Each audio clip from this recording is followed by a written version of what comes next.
Chapter 1510. In fact, before calling Noah, Alice had been worried about whether she should ask Noah to give her another protection. In addition to etiquette and skills, the careless Alice only had one thing that was most in line with the title of princess. That was, she didn't often have close contact with the opposite sex. As the most outstanding woman in Europe, it wasn't that Alice had never been in contact with the opposite sex in the past, but she had never had close contact with the opposite sex. The reason for this was that in addition to Alice being too noble and elegant, ordinary men couldn't get close to her at all. The most important reason was that this girl was weak and sick, and most of the time she was lying in bed. In this way, what opportunity did she have to have close contact with the opposite sex? Therefore, even if in other aspects, Alice was like a child pretending to be an obedient girl, but in terms of interacting with the opposite sex, Alice really had no experience in ambiguous aspects. Therefore, only in the face of the matter between men and women, Alice would show the most appropriate shyness of a girl. If Noah were to bestow a new blessing on him, it would mean that he would need to have intimate contact with Noah. Moreover, it was the most intimate kind of intimate action that only lovers would do. How could this not make Alice distressed? But at the same time, Alice's heart was beating faster. There was no doubt that Noah was the only person of the opposite sex who had the most intimate contact with Alice. In this case, it was naturally impossible not to leave some ripples in Alice's heart. In the end, Alice could only persuade herself with a red face. Anyway, I have already done it once. If I do it again, it doesn't matter, right? With this excuse, Alice persuaded herself. However, when this time really came, a normal girl couldn't help but blush. In this regard, Alice was undoubtedly a normal girl. As a matter of course, Alice's cheeks naturally turned red as her heart raced. Seeing Alice's blushing face, Noah was a little amused. Compared with Alice, Noah's experience with the opposite sex was undoubtedly richer. Back then, Noah was also a pure and innocent young master who would be at a loss when a girl hugged him. Now, although Noah wasn't a veteran, he already had 2 fiancées and even a self-admitted concubine. He was no longer pure. In addition, this was not the first time he had intimate contact with Alice. Noah calmly reached out his hand and held Alice's waist, holding the future princess of the world into his arms. Wait a minute. Alice couldn't help but cry out.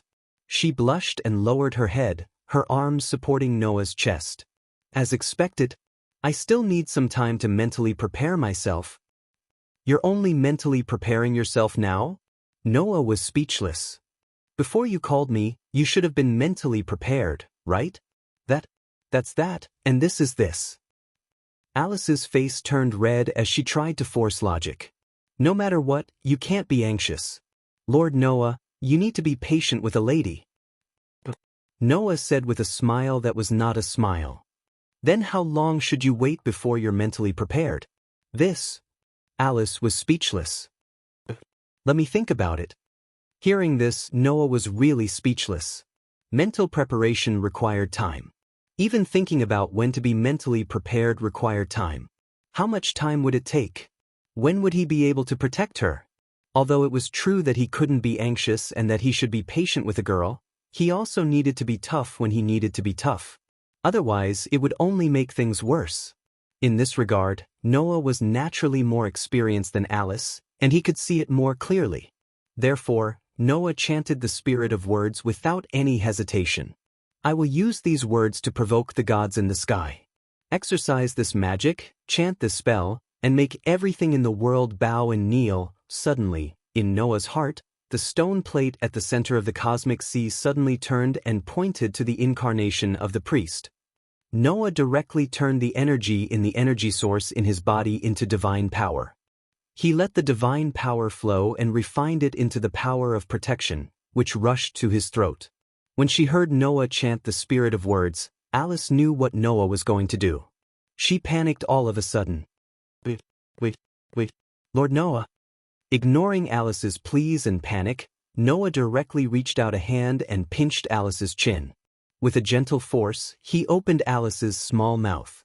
Then, as Alice panicked, he lowered his head and instantly captured Alice's lips. Oh! Alice let out a muffled groan, and her eyes widened to the maximum.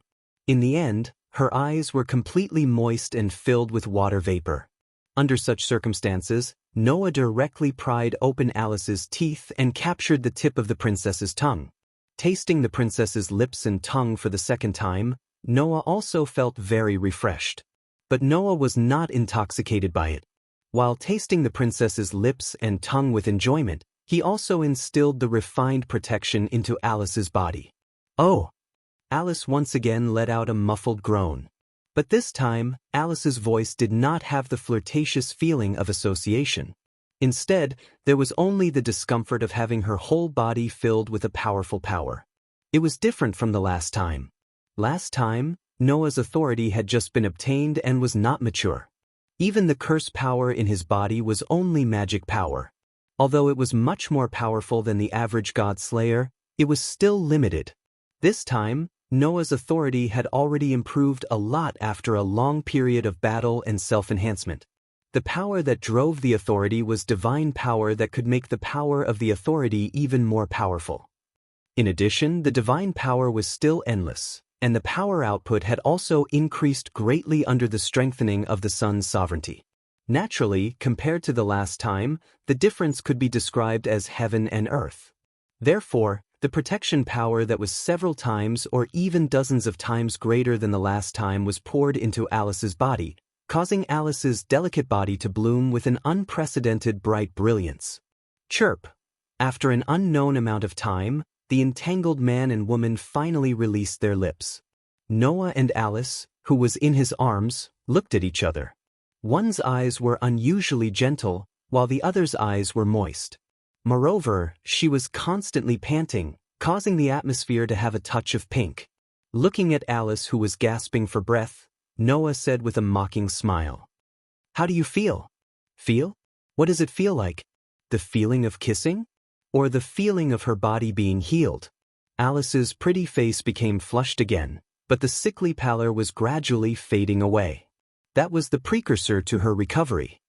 This time, the protection I instilled in you should be able to protect you for more than 10 years, even if you keep using your spiritual senses. Noah gently pinched the tip of Alice's nose. "Don't mess around anymore, girl." After saying that, Noah did not linger on the warm and fragrant jade in his arms. He gently helped Alice lie down. As soon as Alice lay down, she immediately covered her face with the blanket in an attempt to completely cover her flushed face. Only a pair of eyes were exposed. She stared at Noah for a long time without moving away. Looking at Alice's moist eyes that made one's imagination run wild, Noah's heart could not help but skip a beat. Then, he let out a dry cough and pretended to be calm as he spoke to Alice. "By the way, Alice, if you've recovered, please help me tell Erica and Liliana that I plan to leave for another month." "Leave for another month?" Alice asked hurriedly without caring about her blushing face. "But I have something to do." Noah spread out his hands. Now, Erica, Liliana, Wanligu, and Huina are all busy helping their respective forces deal with the aftermath. I only had time to inform Wanligu and Huina. As for Erica and Liliana, I'll leave it to you to help me inform them. "Is that so?" Alice asked helplessly. "Then, where is Sir Noah going this time? Why? Are you curious?" Noah raised his eyebrows, then suddenly smiled. "Then let's give it a try." Although no matter what, it was impossible for Alice to find it. Chapter 15:11. Whoosh! A scorching hot gust of wind surged like a tidal wave, stirring up waves of sand and dust that filled the entire area. In the air, Noah floated in the sand, standing against the wind. His eyes were filled with an indescribable emotion as he looked down. At this moment, what entered Noah's eyes was a black-gray land. That was magma rock. It was a rock formed by the condensation of magma after it cooled down. Based on the time in this world, about a month ago, before the magma rock was formed, the entire land should have been covered by a sea of magma. Noah knew this clearly. Because a month ago in this world, Noah was one of the culprits who destroyed the nearby area, causing the underground magma to erupt and drown everything in the sea of magma that flooded the surrounding area. The other culprit was the three-headed demon dragon, as Daka. Noah had returned. He had returned to Box Ting's world. In order to resolve the karma between him and the three-headed dragon, Daka. In the world of the God-Slayer, Noah had only stayed for about 10 days. However, no matter how long Noah stayed in the other worlds, it would be a month later in this world if he returned to the world he had stayed in the past. After a month's time, the sea of magma caused by the earth-shattering collision between Noah and the three-headed dragon had already cooled down, turning into a black-gray land made of magma rock. A month ago, there was a city called Glowing Flames City on this land. Now, that city had long since been reduced to ashes in the battle between Noah and the three-headed dragon. Not a trace of it was left behind. A month ago, the three-headed dragon that had engaged in an earth-shattering battle with Noah here had also disappeared without a trace. After all, the three-headed dragon could not have stayed here for a month. This oldest demon king had already broken out of his seal. Then he would definitely take action in order to bring despair and fear to Box Ting, and then attack the various outer gates. Perhaps, because of the three-headed dragon's appearance, Box Ting had already fallen into an abyss of suffering and had completely turned into hell. What's more, even his companions in No Name had been killed by the three-headed dragon. That wasn't something impossible. Thinking of this, Noah's heart became more or less heavy. However, if he left this world and returned, a month would definitely pass in this world. This was a fact that Noah could not change. Therefore, it was useless to be anxious. The most important thing right now was to act quickly. Thinking of this, Noah took a deep breath, and his eyes became sharp. Daka, you'd better not do anything that will make people unhappy or else. Leaving such a sentence, Noah looked around, and then stopped in one direction. That was the direction of the Realm Gate. I wonder if the Realm Gate was destroyed. Even the glorious Flame City was destroyed, so it was not strange that the Realm Gate was destroyed as well. Noah could only pray that the Realm Gate was not destroyed. That way, Noah could return to the outer door of 2105380 and return to the base of No Name. In the next moment, Noah's figure directly swept out, turning into a stream of light, and flew towards the location of the Realm Gate in his memory. Whoosh! In the sharp sound of the air being torn apart, a stream of light cut through the sky, like a meteor, flashed across the horizon. As Noah flew forward, his eyes constantly swept the surroundings. Everything that entered his eyes was still the ground formed by black and gray magma.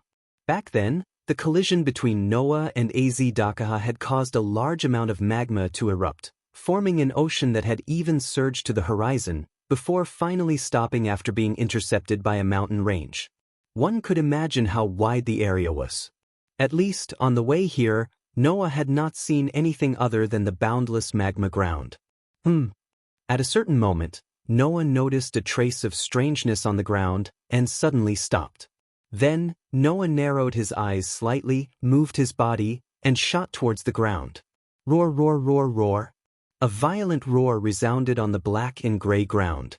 It was the roar of a few aliens. The aliens had a body that was like a white snake, but also like a lizard. There were 2 heads, and their eyes were like red jade, but they revealed a fierceness that was more ferocious than a beast. Impressively, they were the clones of the 3-headed demonic dragon, Daka.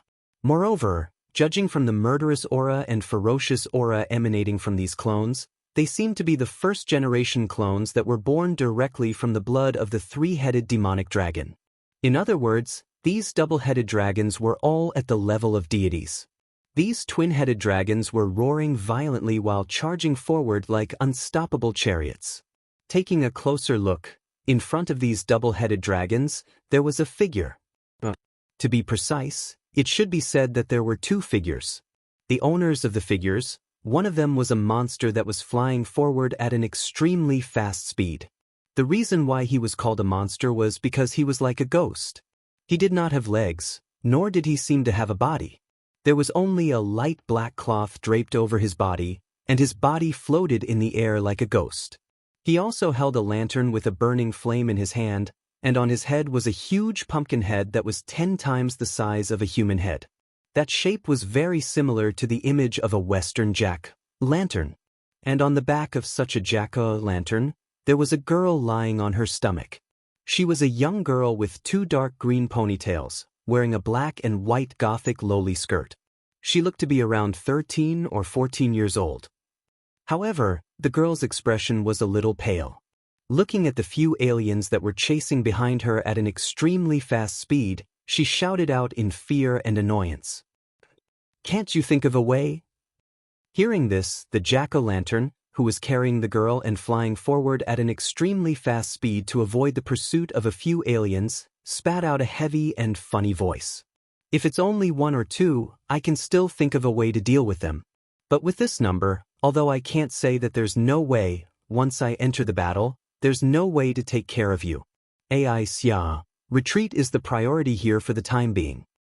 But, the girl named AI Xia said with some unease. "At this speed, we'll be caught up sooner or later. Don't worry, we'll be able to escape back to the camp soon," Jack said comfortingly. "In short, AI Xia, remember to hold on tight. Leave the rest to me, Jack." The jack-o'-lantern monster made a humorous laugh, but that laugh seemed to be unusually empty in this situation. Roar, roar, roar, roar. It was unknown if they were provoked by Jack's comical laughter, but the eyes of the 2-headed dragons became even more ferocious. They let out even more violent roars and suddenly increased their speed, rushing toward Jack, who was carrying Summer on his back. Under this kind of situation, the distance between the two became closer and closer. AI Xia shouted with a pale face. "Almost, they're about to catch up." Tisk. Jack finally couldn't maintain his humorous tone and said angrily, "How troublesome." After saying that, Jack's body suddenly surged with heat, causing the surrounding air to become somewhat distorted. Immediately, a burst of surging flames rose from Jack's body. Bang! The flames that rose with the wind shook the surroundings like an explosion, and in an instant, it covered the double-headed dragons. Roar, roar, roar, roar. The double-headed dragons all let out painful roars, but the fierceness in their eyes didn't decrease, but instead increased. Thus, the double-headed dragons ignored the flames burning their bodies and suddenly rushed out of the flames. "Oh no!" Jack turned pale with fright. AI Xia cried out in alarm, and her face became pale. Just as the 2-headed dragon was about to pounce on Summer's body, a cold voice suddenly rang out. Scram. Chapter 15:12. Get lost. When such a cold voice resounded in the space, a stream of light suddenly descended from the sky and flashed in front of the 2-headed dragons. Dong! Accompanied by a dull explosion, the 2-headed dragons were blasted away like rubber balls. They turned into arrows that left the bowstring and slammed into the dark gray ground. They were directly blasted into the ground by a huge force. Roar, roar, roar. The roar of a violent beast echoed in the air. Only then did AI Xia and Jack react. They raised their heads and looked in front of them. Then the two of them saw it. They saw a back figure. A figure was suspended in midair. His robe was fluttering in the wind, and his posture looked unusually free and easy. Seeing this, how could AI Xia and Jack not understand? Someone had come to their rescue. Noah didn't turn around when he felt the gazes from Aisha and Jack behind him. Instead of turning around, he asked as if he was talking to himself. "Are you okay?" Hearing Noah's voice, AI Xia and Jack looked at each other. However, before AI Xia and Jack could respond, a furious roar shook the area in front of them. Bang! Amidst the sound of an explosion, the few 2-headed dragons that had been blasted into the black-gray ground burst open one after another, leaping out of the deep pits one after another. Roar, roar, roar. The 2-headed dragons roared angrily. A pair of blood-red eyes stared at Noah, and violent emotions flashed in their eyes. Seeing this, AI Xia was shocked, while Jack hurriedly spoke. "Your Excellency, those are the split bodies of the demonic dragon, and all of them are at the level of the first generation of deities. We have to leave here quickly. It's too dangerous to be entangled with them." However, Noah ignored Jack's advice. He stared at the double-headed dragons, and a sharp glint appeared in his dark and deep eyes. "Very well, although they're not the original body, since they're bastards that were born from the blood of the lizard, let me vent a little." It was unknown whether or not they understood Noah's words, but the few double-headed dragons bared their ferocious fangs and suddenly roared. Without hesitation, they shook the ground and jumped up, pouncing in Noah's direction. "Be careful!" Aisha and Jack both exclaimed. However, in the next moment, the two of them were shocked. Wang! In the midst of a tremor, golden ripples suddenly flashed in the space around Noah, and various relics such as swords, spears, halberds, and so on popped out. Bang bang bang bang bang. Amidst the continuous sounds that sounded like gunshots, the treasures tore through the atmosphere and shot out like a machine gun, violently shooting toward the double-headed dragons that were attacking them. A few of the double-headed dragons did not even have the time to react before they were hit by the rain of relic. Poochie poochie poochie. Amidst the ripping sounds, the twin-headed dragons were bluntly pierced through by the treasures one after another. Moreover, they were sent flying by the force of the treasures. Like kites with their strings cut, they were sent flying. In the end, they were firmly nailed to the ground one after another. Thick blood flowed out from the bodies of the two-headed dragons. When the blood dripped to the ground, it merged with the dark gray ground, and it suddenly wriggled. In the next second, the wriggling ground turned into two-headed dragons that were one size smaller, and their eyes flashed with a bloody light. Noah narrowed his eyes when he saw that. He snorted coldly and raised his hand to pull out a huge sickle from a golden ripple that looked like a water wave beside him. A white mist filled the air on the sickle. It was cold air. It froze the surrounding air into ice particles, and it fell to the ground one after another. Holding the sickle that was filled with white cold air, Noah raised it high and swung it in the direction of the two-headed dragons. Along the path of the sickle, a surging cold wind suddenly blew, and it turned into a white storm. In an instant, it violently attacked the two-headed dragons and shrouded them. When the white storm disappeared, the two-headed dragons had already been frozen into ice cubes, and they were frozen on the spot. Whoosh whoosh whoosh whoosh. All kinds of relics such as sabers, swords, spears, and halberds were suddenly shot, and one by one, they fell on the ice sculptures. Bang bang bang bang bang.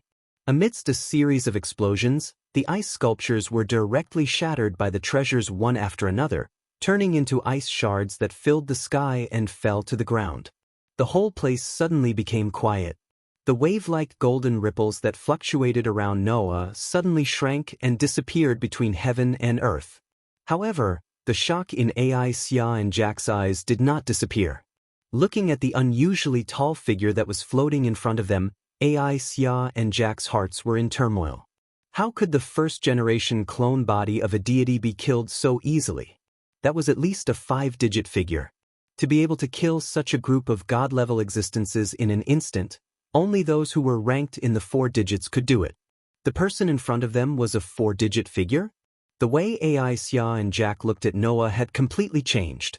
Although there was only a difference of 1 digit between a 4-digit figure and a 5-digit figure, the difference between the two was like heaven and earth. After all, in the box court, people with 6-digit and 7-digit figures were called the lower class, while 5-digit figures were the middle class. Only those with 4-digit figures and above were the upper class. In addition, the gap between the classes was huge, so the difference between a 4-digit figure and a 5-digit figure was imaginable. Of course, there was also a gap between the same number of digits. A god-level existence like the first-generation clone body of the 3-headed dragon was definitely at the top even among the 5-digit figures. In order to defeat such a clone body in the same number of digits, at least 4 or 5 people had to be gathered.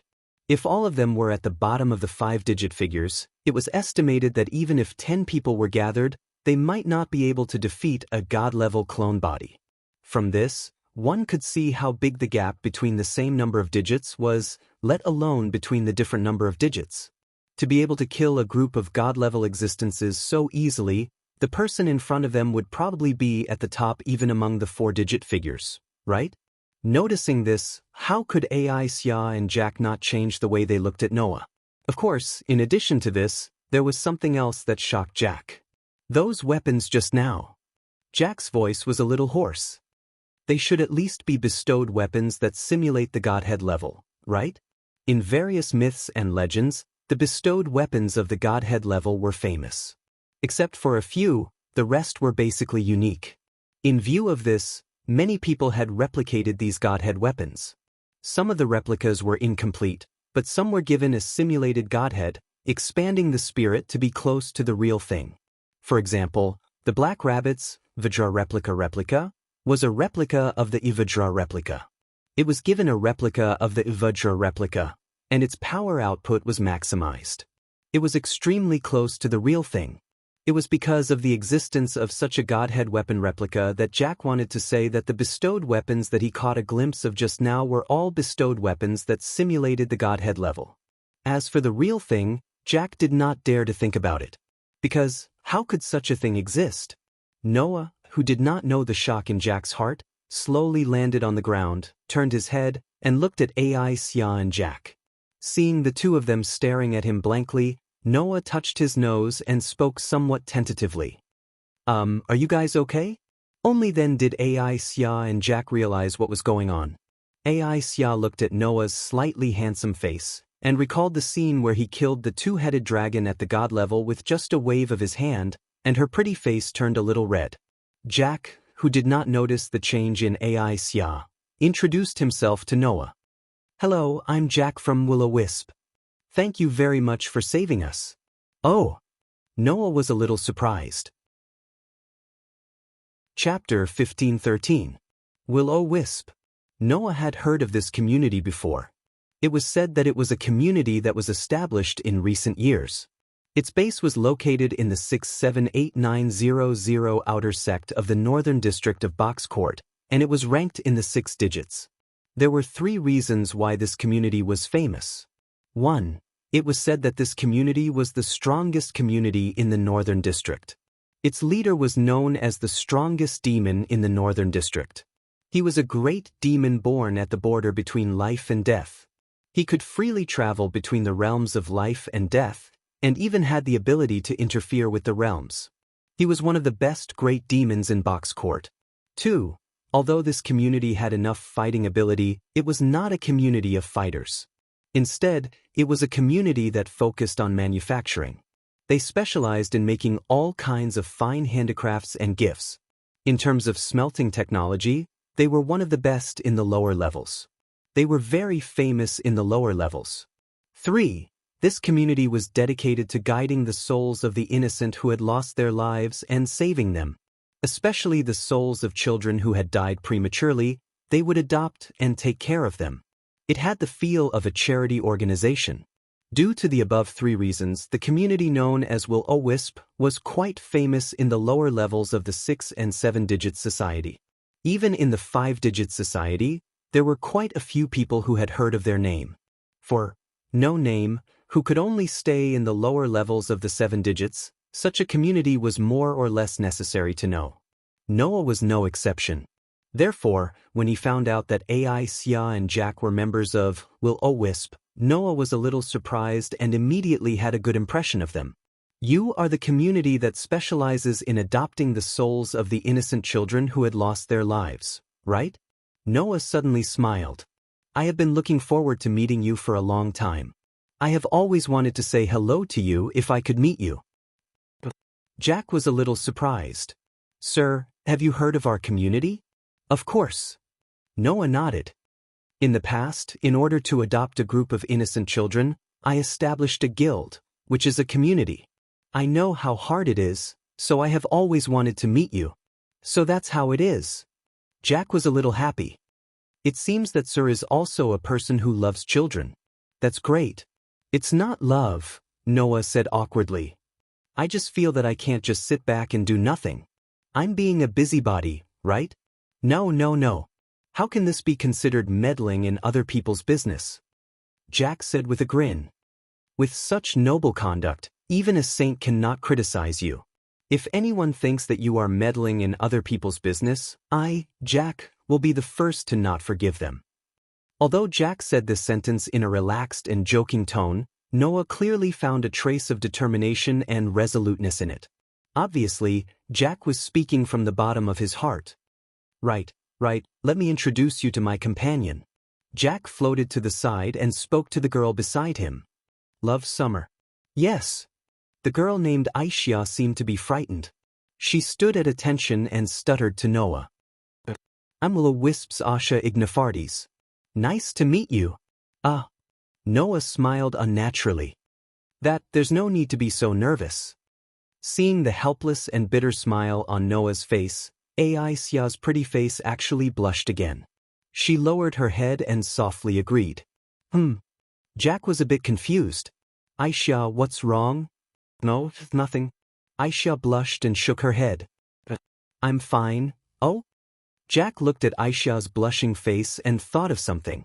He suddenly snickered. Could it be, don't laugh like that? Aisha glared at Jack angrily. And don't laugh at me. Good. Jack was like a father who was gratified to see his child grow up. He held the lamp and floated up and down in the air. He seemed to be in a good mood. I'm just a pumpkin. Please don't mind me. Aisha's angry and shy voice sounded around him. Seeing the two comrades from Will-O-Wisp suddenly quarreling in front of him, Noah smiled bitterly. He then took a deep breath and became serious. The two of you, just now, those were the clones of the three-headed demonic dragon Az-Dakaha. Since those clones are here, can I assume that the three-headed demonic dragon Az-Dakaha is also nearby? Noah's words made Aisha and Jack stop talking at the same time. They looked at Noah with astonishment. What? Jack was extremely surprised. Could it be that Your Excellency doesn't know about the three-headed demonic dragon Az-Dakaha's current situation? The humans breaking out of the seal in the final trial was undoubtedly a disaster for the box court. It was definitely more than enough for such a big matter to spread throughout the entire box court in a month's time.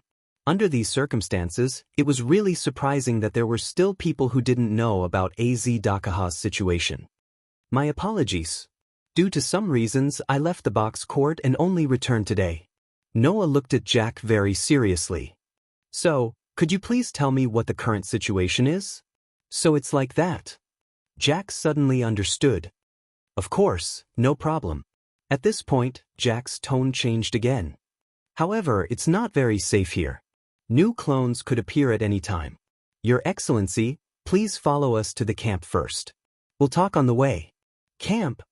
Noah was slightly startled.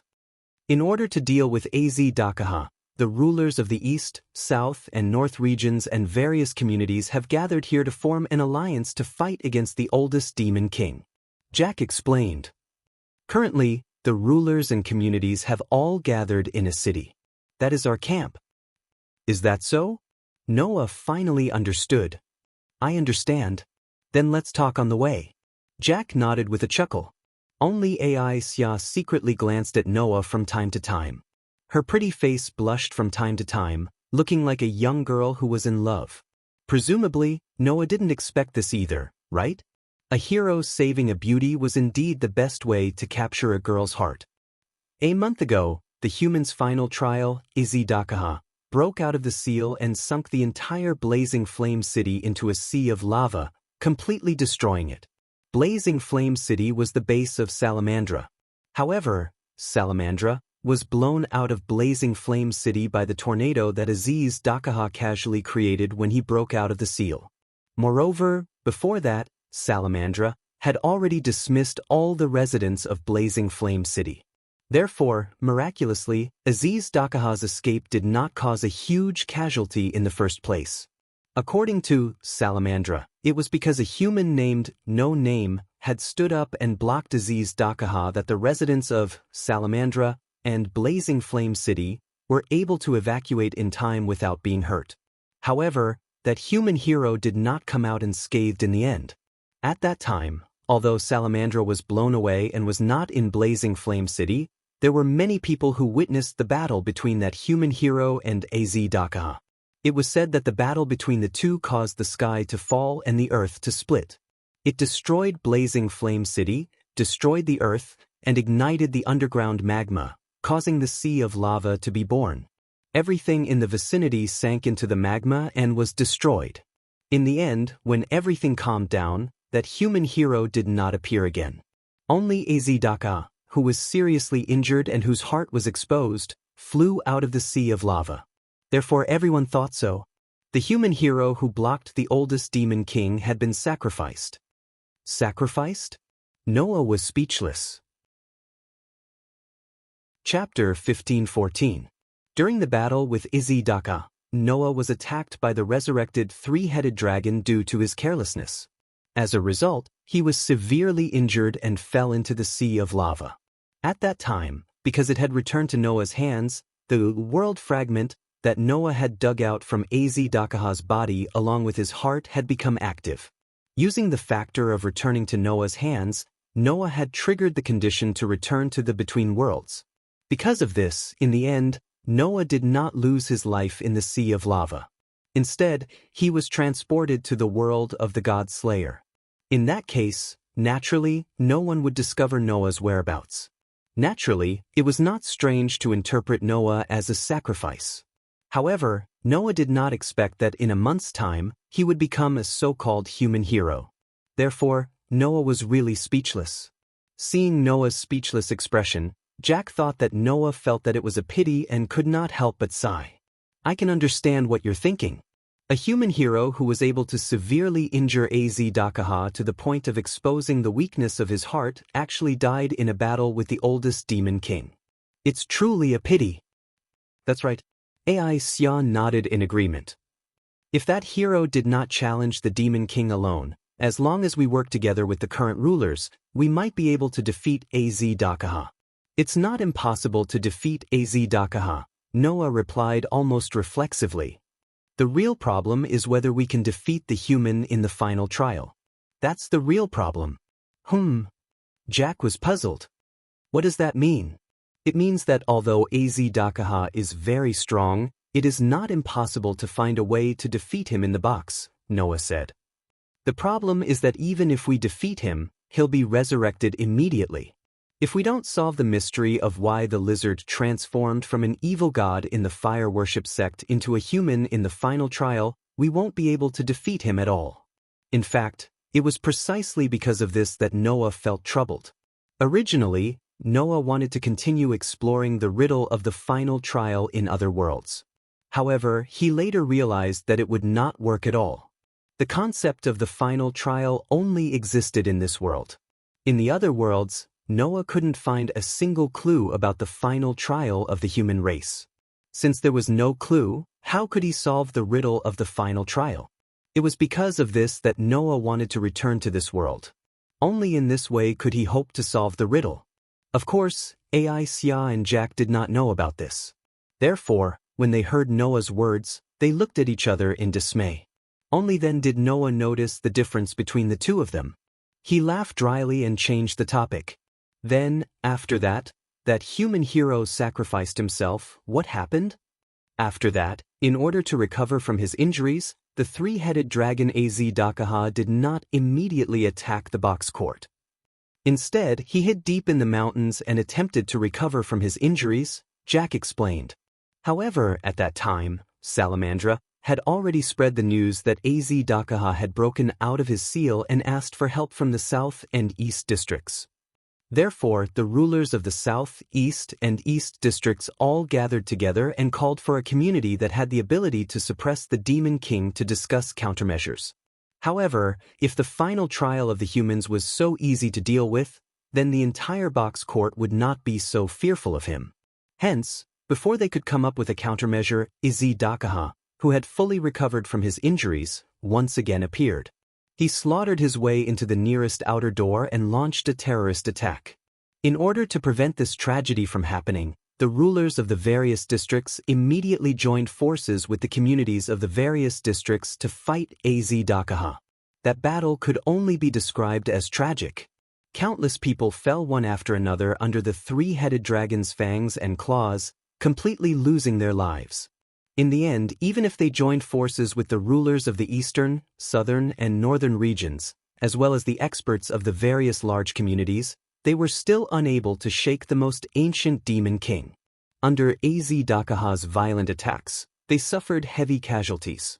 Just as everyone was about to face despair and fall under Azidaka's demonic claws, White Yaksha, who was known as the strongest ruler of the hierarchy, finally stood up. In order to protect the future of the box court from Az-Dakaha's hands, White Yaksha resolutely used his authority as the organizer. The rulers of the hierarchy all had the authority as the organizer. However, White Yaksha's authority as the organizer had always been prohibited from being used. That was because White Yaksha's authority as the organizer was very special. As the ruler of the laws of heaven and earth in the past and the center of the universe for a long time, White Yaksha's spiritual lattice had been shrinking with the gradual negation of the theory of heaven and earth. His power was only at the level of a sun god, but that was at best a result that could be obtained within the scope of human observation. The spiritual lattice of the theory of heaven and earth existed in a location that could not be found even if all the time in human history was exhausted. It was something that could only be proven after reaching the end of the stars, the end of time, and the end of the universe. Because of this, even if humans were gradually negating the theory of heaven and earth, White Yaksha could still preserve a certain degree of spiritual lattice. Otherwise, if the theory of heaven and earth was completely negated, White Yaksha might not even be able to maintain his existence, let alone his spiritual lattice. And White Yaksha's authority as the organizer was to infinitely expand the spiritual lattice of the theory of heaven and earth at the end of the universe, imprisoning the target in the white night horizon that had no exit. That way, as long as White Yaksha existed there, the imprisoned target would never be able to escape. In other words, White Yaksha was prepared to sacrifice himself and take Az-Dakaha with him to be sealed at the end of the universe forever. What? Noah was shocked. White Yaksha took Az-Dakaha and sealed him forever? That should have been the case. Jack laughed bitterly. But it didn't succeed in the end. Az-Dakaha's strength far exceeded our imaginations, and even White Night King's imaginations. Back then, almost everyone who had participated in the battle and survived had seen an unbelievable scene. The human named Az-Dakaha had erupted with astonishing willpower before he was sealed in the final trial. The three-headed dragon had a simulated star map, another cosmology, named Avesta. That was the simulated star atlas, another cosmology, that could imitate the target's cosmology, obtain all the properties of the target except for humans and the sect of fire, and superimpose them on oneself. It could also be used as a mirror to offset the power of the imitated target. As for the simulated star map, another cosmology, it could only imitate the cosmology and not the organizer's authority. However, before he was sealed by White Yaksha, Az-Dakaha had exceeded his limits. He had broken through the limitations of Avesta's simulated star map, another cosmology, and imitated White Yaksha's organizer's authority. As a result, White Yaksha's organizer's authority was cancelled out. Of course, it wasn't all of it. This kind of breakthrough was just a flash in the pan, disappearing in an instant. As a result, Az-Dakaha's simulated star map, another cosmology, only cancelled out most of the effects of White Yaksha's organizer's authority. He was not sealed to the end of the universe, but was sealed underground. Is that so? Noah muttered with mixed feelings. Sealed? Unfortunately, it's not a permanent seal, Jack said solemnly. Because most of the effects have been cancelled out, it's only a matter of time before the demon dragon breaks out of the seal. According to the rulers of the various classes, the demon dragon will reappear in the world in at least a month and at most 3 months. Therefore, the rulers of the various classes have been staying in nearby camps and haven't left. Noah's eyes flickered, and then the corners of his mouth curled up. Very good, that's enough. Chapter 15:15. Perhaps it was because of the approaching storm, or perhaps it was because of the all-out war during this period of time, but the entire sky was shrouded by a thick layer of dark clouds, making it look extremely gloomy. Under such a dark sky, an ancient castle was suspended in the air like a floating island. It seemed to be directly standing on the invisible ground and was not affected by the strong winds. Looking at the ancient castle that stood in the air, Noah's eyes were more or less stunned. Because, regarding the ancient castle, Noah was not unfamiliar at all. That was the city of vampires that Letitia used to own. In the past, it used to be the base of the vampires known as the Knights of the Box Court. Later, it was occupied by the Demon King Letitia and became the capital of the Demon King Dracula. It was feared by the people of the Box Court until Noah liberated the vampire castle not long ago. Looking at the ancient castle, Noah hesitated for a moment and then asked Jack, who was flying with AI Xia on his back, somewhat uncertainly. That is the camp of the East, South, and North regions' rulers and the large community alliance? That's right. Jack did not seem to notice Noah's strangeness and nodded. That was originally the property of the demon king Dracula. A month ago, the human hero who sacrificed himself in the battle with Az Dakaha defeated the demon king in the Game of Grace. The demon king then became the subordinate of the human hero. Since that human hero sacrificed himself, the subordinate demon king provided this ancient castle for the people of the three regions to use. Our will-o-wisp is also currently stationed there. AI Xia straightened her chest and said with some pride. Even our leader is there? Your will-o-wisp's leader? Noah looked curiously at the ancient castle that was suspended in the air. The rumored strongest demon in the North region. I'm looking forward to meeting him. A demon that would make the community adopt the souls of innocent children. Noah was indeed quite curious. However, this sentence actually caused AI Xia and Jack's expressions to become strange. What's wrong? Noah was slightly startled. Is there something inconvenient about your leader? No. AI Xia said hesitantly. That's not it. How should I put it? Even Jack seemed to be troubled as he scratched his pumpkin head. Our leader is probably a little different from what you think. Different? Noah was getting more and more confused.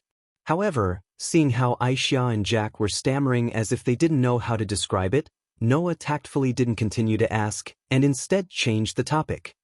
If that's the case, let's go in. That's true. Jack chuckled. If we let, of the Demon King Dracula said, of course, of the Demon King of the Demon King, of course, of the God of the Demon of the world. After all, Izidakaha's, another cosmology, could imitate the cosmology of all species other than humans and the gods of the Zoroastrianism, obtain their powers, and even cancel out their powers. Under such circumstances, the addition of a human with a 4-digit level of power who would not be imitated by Avesta would be of great help to the alliance that wanted to deal with Az Dakaha. Therefore, even AI Xia felt a little excited. Noah could naturally understand what Aisha and Jack were thinking, but he didn't say anything. He just smiled faintly, and together with the other two members of Will-O-Wisp, flew towards the direction of the ancient castle. When Letitia was still the Demon King and occupied this ancient castle, everything in the ancient castle seemed to have been buried for a long time and had not been seen for a long time. Ancient traces were left everywhere, just like ruins. But now, in this ancient castle, there were many fully armed people on the streets, occupying the surrounding buildings one by one. It was very lively. And on the buildings that were obviously occupied by people from different groups, there was a flag that fluttered in the wind. Those flags were naturally the flags of the various communities. These are the communities that came from the East, South, and North regions to provide support. On the way, Jack floated in the direction of the city center while explaining to Noah, who was walking beside him and looking around. Although they are basically all communities with less than a 4-digit number, there are also communities like Will-O-Wisp that are mainly manufacturing but have strong combat power. Everyone knows that Az Dakaha's appearance will bring an unimaginable disaster to the city, especially the middle and lower levels. Even if everyone worked together, they wouldn't be able to resist, so everyone worked together. Jack pointed in the direction of the city center. And over there, the rulers of the East, South, and North regions are stationed. Hearing this, Noah raised his eyes and looked forward. He saw that in the center of the ancient castle, there was a splendid building. That was the throne hall where Letitia used to be. At the top of the throne hall, 3 flags fluttered in the wind. The ruler of the East region, the community where the white Yaksha was Thousand Eyes. The ruler of the North region, the community where Shad Aura was Salamandra. And the community where the ruler of the South region was Dragon Horn Griffin Lion. The rulers of the East, South, and North regions were all gathered together, letting the flags of their communities flutter at the highest point, showing an indescribable sense of brilliance. Seeing this scene, Noah could finally understand. The flag? To a community, how important was it? People could only gather power under a flag. Without a flag, there was no pride to speak of. While Noah was staring at the flags fluttering in the wind, Ai Xia suddenly said, "Actually, in the throne hall, there is another community station there." "There's another community?" Noah's heart skipped a beat, and he also suddenly spoke. "Is that community no name?" Ai Xia and Jack were both stunned, their expressions revealing extreme surprise. Seeing Ai Xia and Jack's reaction, Noah seemed to have gotten the answer, and suddenly smiled. "If that's the case, let's go to the throne hall." Leaving the sentence, Noah walked in the direction of the throne hall. Seeing this, Ai Xia and Jack finally reacted, and hurriedly followed. Just as Noah was heading to the throne hall, in the vast hall of the throne hall, a round table was placed in the center, and there were many seats on the side. However, there were very few people sitting on the seats, only 4 people. One was a young girl with dark skin, dressed in a dancer-style costume, and a pair of dragon horns on her head. She had the charm of a mature woman. The other was a young girl with a ponytail, with a black hair accessory tying up her pure white hair, wearing a white dress and exquisite silver armor, and wearing a black and white ball mask that covered the upper half of her face. Apart from these 2 young girls, the other 2 were people that even Noah recognized. One was the leader of Salamandra, Shadora. Behind her, Mandora stood there expressionlessly like a guard. The other one was Ren. His face was more or less stiff, as if he was very nervous, but he still insisted on sitting there. Behind Ren, there were several people standing in a row. Surprisingly, they were Jiu Yufei, Herhibu Yao, Hei Tu, Letitia and Pest. As for 16 Nights, she was not present. There was a heavy atmosphere in the air. This heavy atmosphere seemed to make Ren's body stiffen even more. Noticing Ren's abnormality, Letitia seemed to be unable to continue watching, and said in a low voice, "Ren, pull yourself together, you are our leader." Hearing this, Ren could not help but bitterly smile. It was because he was the leader that he was nervous. Chapter 15-16. Frankly speaking, in terms of the community's reputation and strength, as the leader of No Name, Ren did not have the qualifications to sit with the other 3 people. After all, other than Ren, the other 3 people sitting here had extraordinary identities. Needless to say, Shadora was the leader of Salamandra, the ruler of the North District. Moreover, the community's base was in the 5 digits, which was much stronger than No Name. The girl dressed as a dancer was the ruler of the South District. The speaker of Dragon Horn Griffin Lion was also in the 5 digits. As for the remaining girl dressed as a knight, her background was even above the other 2.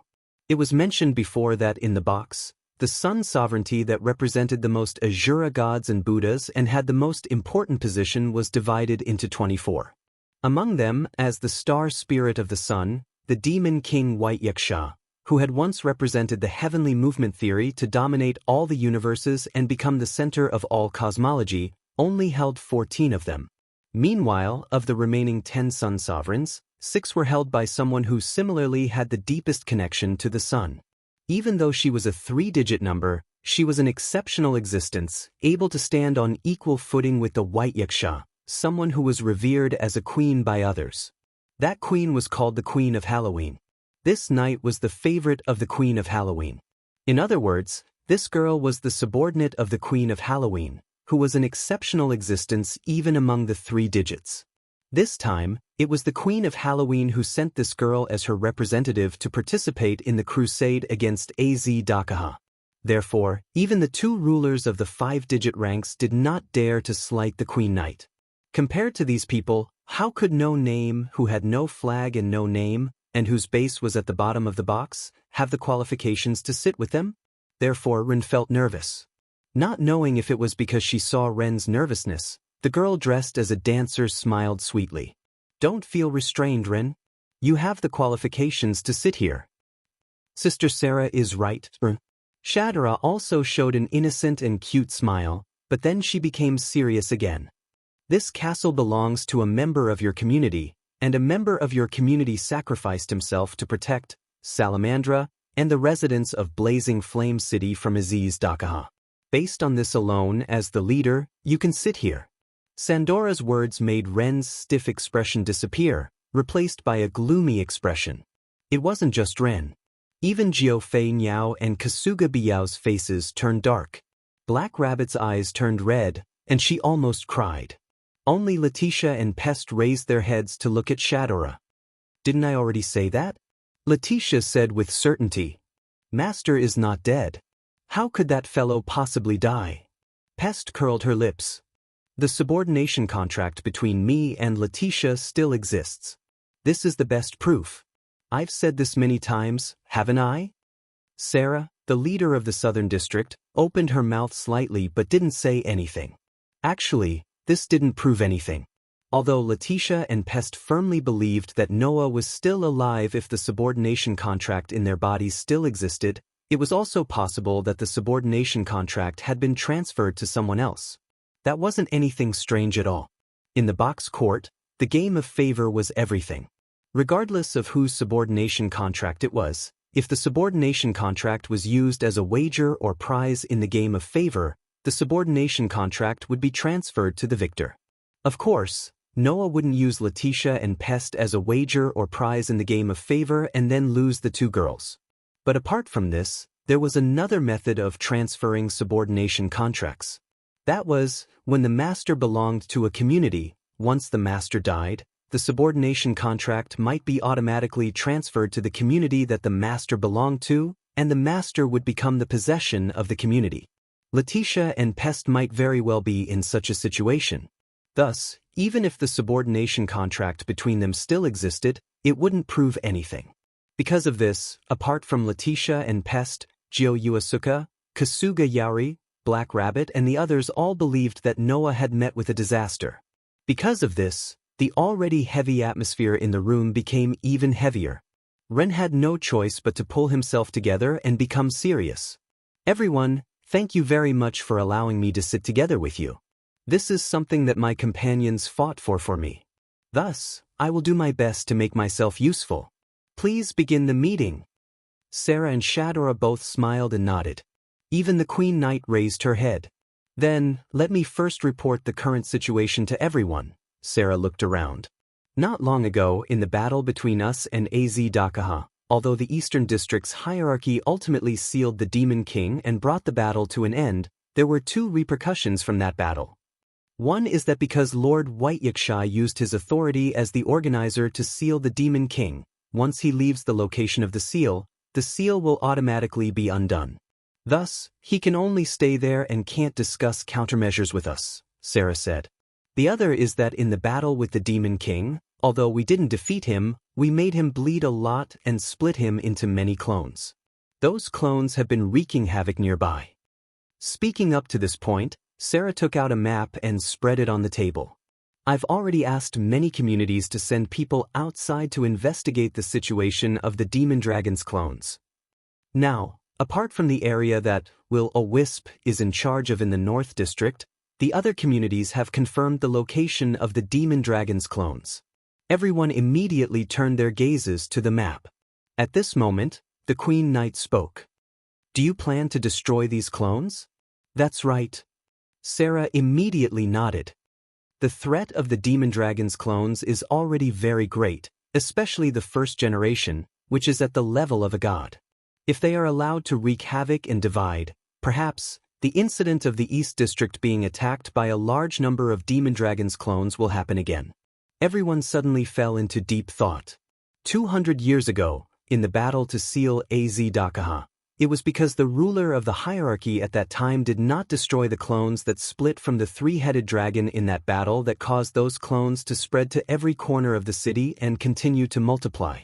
In the end, it led to the Demon King's alliance using them to attack the East District, forcing White Yaksha to return the divine persona and restore his strength at his peak to face the attack. If it was not White Yaksha, but another ruler of the hierarchy, it would be almost impossible to stop such a two-headed dragon army. In order to prevent the same thing from happening again, Sarah made this suggestion. And this suggestion was immediately echoed by the others. I agree. Ren immediately expressed his position. It's too dangerous to keep those clones. I agree as well. Shadora nodded her head. We can't let the same threat appear again. Although the Queen Knight did not express her position, she tacitly agreed. This made Sarah smile in satisfaction and strike while the iron was hot. Then, let's discuss which clones we and the rest of the community should be responsible for annihilating. Everyone naturally had no objections and nodded in agreement. At this moment, a person rushed in a panic. Lady Sarah. Not good. This voice caused everyone's hearts to tighten involuntarily. Could it be that Izzy Dakaha broke the seal early? The next moment, what the person said made everyone heave a sigh of relief. Lady Sarah, Lord Griffith of the Two Wings had a conflict with someone at the entrance. Conflict? Sarah was stunned. The person glanced in the direction of Ren and the others. Moreover, the other party claims to be a member of no name. This time, it was Ren and the others who were stunned. Chapter 15-17. It was just like what the person who reported to Sarah and the others said. At the entrance of the throne hall, Noah and the person called Griffith had a conflict. It was not right to call him a person. The person called Griffith had a pair of wings on his back. He was clearly not a human being. Moreover, this person brought 2 followers and blocked the entrance of the throne hall. He looked at Noah with a sneer, which made Noah frown. Hey! Ai Xia shouted in indignation. Why are you stopping us? Griffith glanced at Ai Xia. When he saw Jack, who was carrying Ai Xia, he spoke in disdain. I was wondering who it was. So it is the little girl from Will-O-Wisp and the clown. This has nothing to do with you. If you know what is good for you, then hurry up and leave. An angry expression appeared on Ai Xia's face. Just as she wanted to say something, she was interrupted by Jack. Perhaps this has nothing to do with us, but does it have anything to do with you, Griffith? Jack held the lamp. His eyes hidden under the pumpkin hole flashed red. Why are you stopping us? Isn't that nonsense? Griffith said as if it was a matter of course. This is the base of the dragon horn griffin lion. Only the community of the rulers of the hierarchy can enter. You guys, where do you think you are going to stay? What Griffith said was not without reason. If there was no reason, he naturally would not allow people to enter his own base. The problem was that this guy's tone was quite nasty. To be more precise, it should be said that he was quite arrogant. For some reason, Griffith seemed to think that he was superior and did not care to be polite to Noah and the others. Facing such a person, Noah only narrowed his eyes and spoke indifferently. That can't be right? Other than the rulers of the hierarchy, there seems to be another community stationed here. You are talking about that no name? Griffith raised his eyebrows and laughed coldly. That kind of no name that doesn't even have a name or flag. Who would remember it? When he said this, Ai Xia and Jack's face immediately changed. Ai Xia said somewhat angrily. The member of that community is a human hero who severely injured Az Dakaha and saved the lives of all the people in the northern district of Blazing Flames. Is that how you treat the community of human heroes? Human hero? Griffith scoffed. They don't even have wings, and they need the help of grace to fly. Just a random one of them ran out to be cannon fodder, and they can be called heroes? How laughable. What did you say? Ai Xia was finally angry. Not to mention Ai Xia, even Jack's eyes, which were hidden under the pumpkin, flashed with a bright red light. Under such circumstances, it was Noah who was the calmest. Then who are you? Hearing this, Griffith's eyes widened, and the disdain on his face became even stronger. At this time, one of Griffith's followers shouted loudly. You don't even know the leader of the Two Wings, Lord Griffith of Handsome Eagle? Where did you come from, you country bumpkin? Handsome Eagle? Noah's gaze turned to Griffith. The so-called Handsome Eagle referred to the high-level life form born from the union of a griffin and a draconic horse. It was known as the third fantasy species, and was the name of the next generation of illusion beasts. In the box, life forms with one race's genes were low-level life forms, and life forms with 2 or more races' genes were high-level life forms. For example, Luos, who was a demigod born from the bloodline of gods and humans, was a high-level life form. And from a high-level life form, a life form with 3 or more races genes was known as the third fantasy species. Griffith was the handsome eagle of the third fantasy species. Moreover, he was the leader of the Two Wings. When the Two Wings community was mentioned, it was necessary to mention the Southern District's hierarchy, the Dragon Horn Griffin Lion. The Dragon Horn Griffin Lion in the Southern District's hierarchy was actually not a community, but an alliance formed by 6 communities. The members of this alliance formed various communities based on their physical characteristics. These communities were the Horn, 2 Wings, 3 Tails, 4 Legs, 5 Claws, and 6 Wounds. Among them, the leader of the Horn, Sarah, was the chairman of the Dragon Horn Griffin Lion Alliance. As for Griffith, he was the leader of the Two Wings, which was second only to the Horn led by Sarah. This made Noah understand why Griffith was so unruly. It was normal for people with noble bloodlines to feel proud of their birth. Griffith was probably such an existence, right? He believed that as a third fantasy species, he was superior to others and was disdainful of ordinary humans. He was the type that looked down on others from the bottom of his heart. This kind of person was not rare among illusion beasts and high-level life forms that believed themselves to be different. As a third fantasy species, Griffith seemed to have this quality, even though it wasn't a quality that deserved compliments. Therefore, Griffith was so vile not because he wanted to find fault, but because he was looking down on others as a matter of course. Understanding this, Noah smiled and said, "Then, if I say that I am a member of No Name, will you let me in?" What? Griffith's lackeys were stunned. Ai Xia and Jack were also surprised. As for Griffith, he frowned slightly, looked at Noah, and sneered.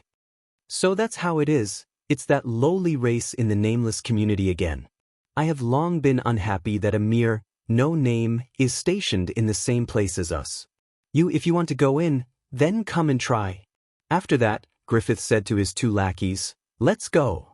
You 2 play with him." Griffith's 2 lackeys immediately walked towards Noah with a sinister grin on their faces. Seeing this, Ai Xia and Jack could no longer sit still. However, before Ai Xia and Jack could do anything, Noah glanced at the 2 lackeys walking towards him with a sinister smile, then looked at Griffith, who looked like he was watching a good show, and sighed. "Undoubtedly, you are proud of the fact that you are a superior phantom beast, but instead of being a good phantom beast, you jump out to be a fly. If the so-called superior life forms have nothing to do, then let me see if you are thicker than the humans you look down on." As soon as he finished speaking, Noah looked up and smiled at his 2 stunned followers. Bang! Following a muffled thud, 2 figures suddenly flew past Griffith, who was still looking like he was watching a good show. A strong gust of wind was stirred up as they heavily slammed into the walls on both sides of the door of the throne hall. Griffith's expression froze. On the other hand, Noah still stood in place as if nothing had happened. He opened and closed his fist and looked at Griffith with a spurious smile. "Indeed, your skin is much thicker than that of humans. You only fainted after being embedded in the wall. Presumably, the skin of a third fantasy breed must be thicker, right? Perhaps you can take a few more punches?" Only then did Griffith react. Then he was infuriated by Noah's contemptuous tone. "Inferior human. How dare you? Don't tell me you want to say that I, an inferior human, dare to attack you, the so-called superior phantom beasts." Noah's understatement blocked Griffith's words. What a boring line, but it can't be said badly. After all, it sounds like something a small character would say. Small character? I'm a small character? Griffith widened his eyes, and a violent anger surged in his eyes. Just as Griffith was about to launch an attack, a delicate voice rang out. "What are you doing?" As the voice sounded, Sarah and the rest walked out of the throne room. Noah turned his gaze and met the eyes of Ren and the rest beside Sarah. Ren and the rest suddenly stopped in their tracks as if they were struck by lightning. They were completely stunned. Chapter 15:18. At this moment, whether it was Jiwasuka, Harai, Black Rabbit, Ren, or even Letitia and Pest, they were all stunned on the spot. They looked at Noah absent-mindedly and did not react for a long time. Not only the group from No Name, even Shadora and Mandora from Salamandra were stunned on the spot. They did not react at all. Only the Queen Knight, who had never seen Noah before, looked at the group of people who were stunned on the spot. Even Sarah seemed to be puzzled. "What's wrong with you guys?" Sarah's words did not cause any reaction from the group. Everyone was still looking at Noah in a daze. Their eyes were filled with disbelief. At this moment, even Aisha and Jack felt that something was wrong and looked at each other. As for Noah, he looked at the group from No Name and Salamandra who were stunned on the spot. He rubbed his nose embarrassedly and opened his mouth. "What's wrong? You don't recognize me?" That familiar voice finally caused everyone to wake up. Jiwasuka, Harai, and Ren's eyes were faintly filled with excitement. Letitia and Pest's eyes lit up. As for Black Rabbit, tears immediately flowed out of her eyes. She did not hesitate to pounce in Noah's direction. "No, the San." Seeing the Black Rabbit pouncing in his direction, Noah was shocked. He quickly stepped forward, opened his arms, and hugged the Black Rabbit in his arms. In the next moment, an unimaginably soft and elastic feeling acted on Noah's body, causing Noah's heart to ripple slightly. There was no helping it. This rabbit's figure was simply too good. Black Rabbit, who did not know about the ripples in Noah's heart, did not know that she was being taken advantage of.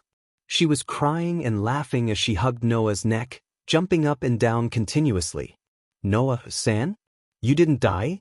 You really didn't die? Do you really want me to die?" Noah did not know whether to laugh or cry as he shook his head. "Well, although it was a little dangerous, at least I survived. If you're not dead, then hurry up and come back." Jiao Yufei couldn't help but step forward and complain to Noah. "You actually disappeared for an entire month. Do you know how hard it was for us this entire month?" "That's right." Huribu Yaichi nodded his head indignantly. "I was almost killed by that lizard. Being killed is the same for everyone, right?" Noah sighed and patted the back of the Black Rabbit that was hugging him tightly. "No matter what, it's best that everyone is safe." Hearing this, Black Rabbit, Komodo Asuka, and Haruhibu Yaichi's beautiful faces couldn't help but bloom with beautiful smiles. Only then did Noah turn around and look at Letitia and Pest with a smile on his face. "Thank you for your hard work, Letitia, Pest." "There's no such thing." Letitia gently shook her head. "I've always believed that Master wouldn't die like this." "Mph," Pest let out a soft snort. "Although if you didn't come back soon, when that Demon King broke out of his seal, all of us might have died," Ren nodded. Although he did not say anything, he was also extremely excited. It was only at this moment that the crowd finally reacted. "Hey Jack." Ai Xia spoke in a somewhat confused manner. "What's the situation now?" Jack let out a witty laugh. However, there was a hint of excitement in his voice. "It's nothing. It's just that this Mister who saved us has an even greater background than we imagined. Sarah looked at Noah with a somewhat astonished expression. "He's that hero from No Name?" "That's right, Sister Sarah." Shadora nodded her head heavily. Her eyes were actually filled with admiration as she looked at Noah. "He's the hero who helped us stop that ancient Demon King. He's the hero who saved everyone in the City of Raging Flames." At the side, the Queen Paladin stared at Noah and fell into silence. Seeing that everyone's attention was drawn away by Noah, Griffith, who was ignored, shouted angrily. "All of you, get out of my way. I'm going to tear that lowly monkey apart." Griffith's roar finally reminded everyone of his existence. "What's wrong?" Sarah frowned. "What happened?" Ren and the others turned their gazes to Noah, their eyes filled with questions. Seeing this, Noah curled his lips and said, "It's nothing. It's nothing. I've just been pestered by some blind flies." "Fly?" The anger in Griffith's heart was about to explode. Veins even popped out on his temples, and his entire body trembled. "You actually said that I'm a fly? You said that my third fantasy breed is a fly? What? Don't tell me you want to say that you don't look like a fly?" Noah mocked. "Indeed, flies aren't as big as you." Then, I'll correct you and call you a big fly for the time being. Noah's sarcasm finally made Griffith's anger completely erupt. Damn lowly monkey. Amidst the roar, Griffith's body suddenly expanded and slowly changed shape. Beep beep beep. Bolts of lightning flashed from Griffith's body. Griffith twisted and transformed in the lightning and gradually shed his human form, revealing his original form. Not long after, an alien beast appeared in front of everyone. It was a phantom beast whose upper body was a vulture and lower body was a horse, but the horse's body was covered in scales. The winged man image up until now was only forged by Griffith with the gift of humanization. The current half-vulture, half-horse form was the true form of the third fantasy breed eagle. Seeing Griffith reveal his original form, everyone was shocked. Griffith! Sarah shouted angrily. What are you doing? Shut up! Griffith was so angry that he lost his mind and actually roared at the chairman of the Community Alliance. This is my business. Mind your own business. You? An angry expression appeared on Sarah's face. Damn lowly monkey. Griffith was completely unaware of Noah's true identity and stared at him with a ferocious gaze. How dare you insult me, a noble third fantasy breed? I'll let you know the power of the second-generation phantom beast born from the union of a griffin and a draconic horse. Seeing that Griffith was about to launch an attack on Noah, Letitia stood in front of Noah without hesitation. Her crimson eyes stared straight ahead, ignoring Jiao So, Yao, and Black Rabbit for the time being. You want to attack my master? Pest didn't stand out and only said disdainfully. How foolish. As for Noah, he only patted the back of Black Rabbit in his arms and gently pushed it away. He then pressed on Letitia's shoulder, stood out, and looked at Griffith. After sizing up Griffith's half-vulture, half-horse form, Noah sneered. As expected of a bastard. The ferocious gaze in Griffith's eyes froze. Bang! In the next moment, violent lightning surged from Griffith's body. Sarah, who sensed something, cried out in alarm. Stop! However, it was already too late to make a sound. With a bang, the half-vulture, half-horse phantom beast, whose entire body was surrounded by lightning, stomped on the ground and charged toward Noah like a bullet. Wherever the half-vulture, half-horse phantom beast passed by, the ground would crack inch by inch under the impact of the strong wind and violent lightning, and even directly shattered into pieces. Such a powerful charge caused everyone present to reveal a shocked expression. Only the Queen Paladin, who had been silently watching Noah, noticed it. Looking at Griffith, who was charging at him with the force of 1,000 caddies, Noah's mouth slowly curled up into an arc. That curl was rather cold. Immediately after, Noah moved. Facing Griffith, who was charging toward him, Noah clenched his fist as if he was slapping his face. He waved his fist toward the vulture head surrounded by lightning. Bang! Amidst a thunderous explosion, Griffith, who was charging forward with great momentum, was suddenly blasted away, smashing into a thick wall. His head drooped down as he completely fainted. Chapter 1519. The entire place fell silent.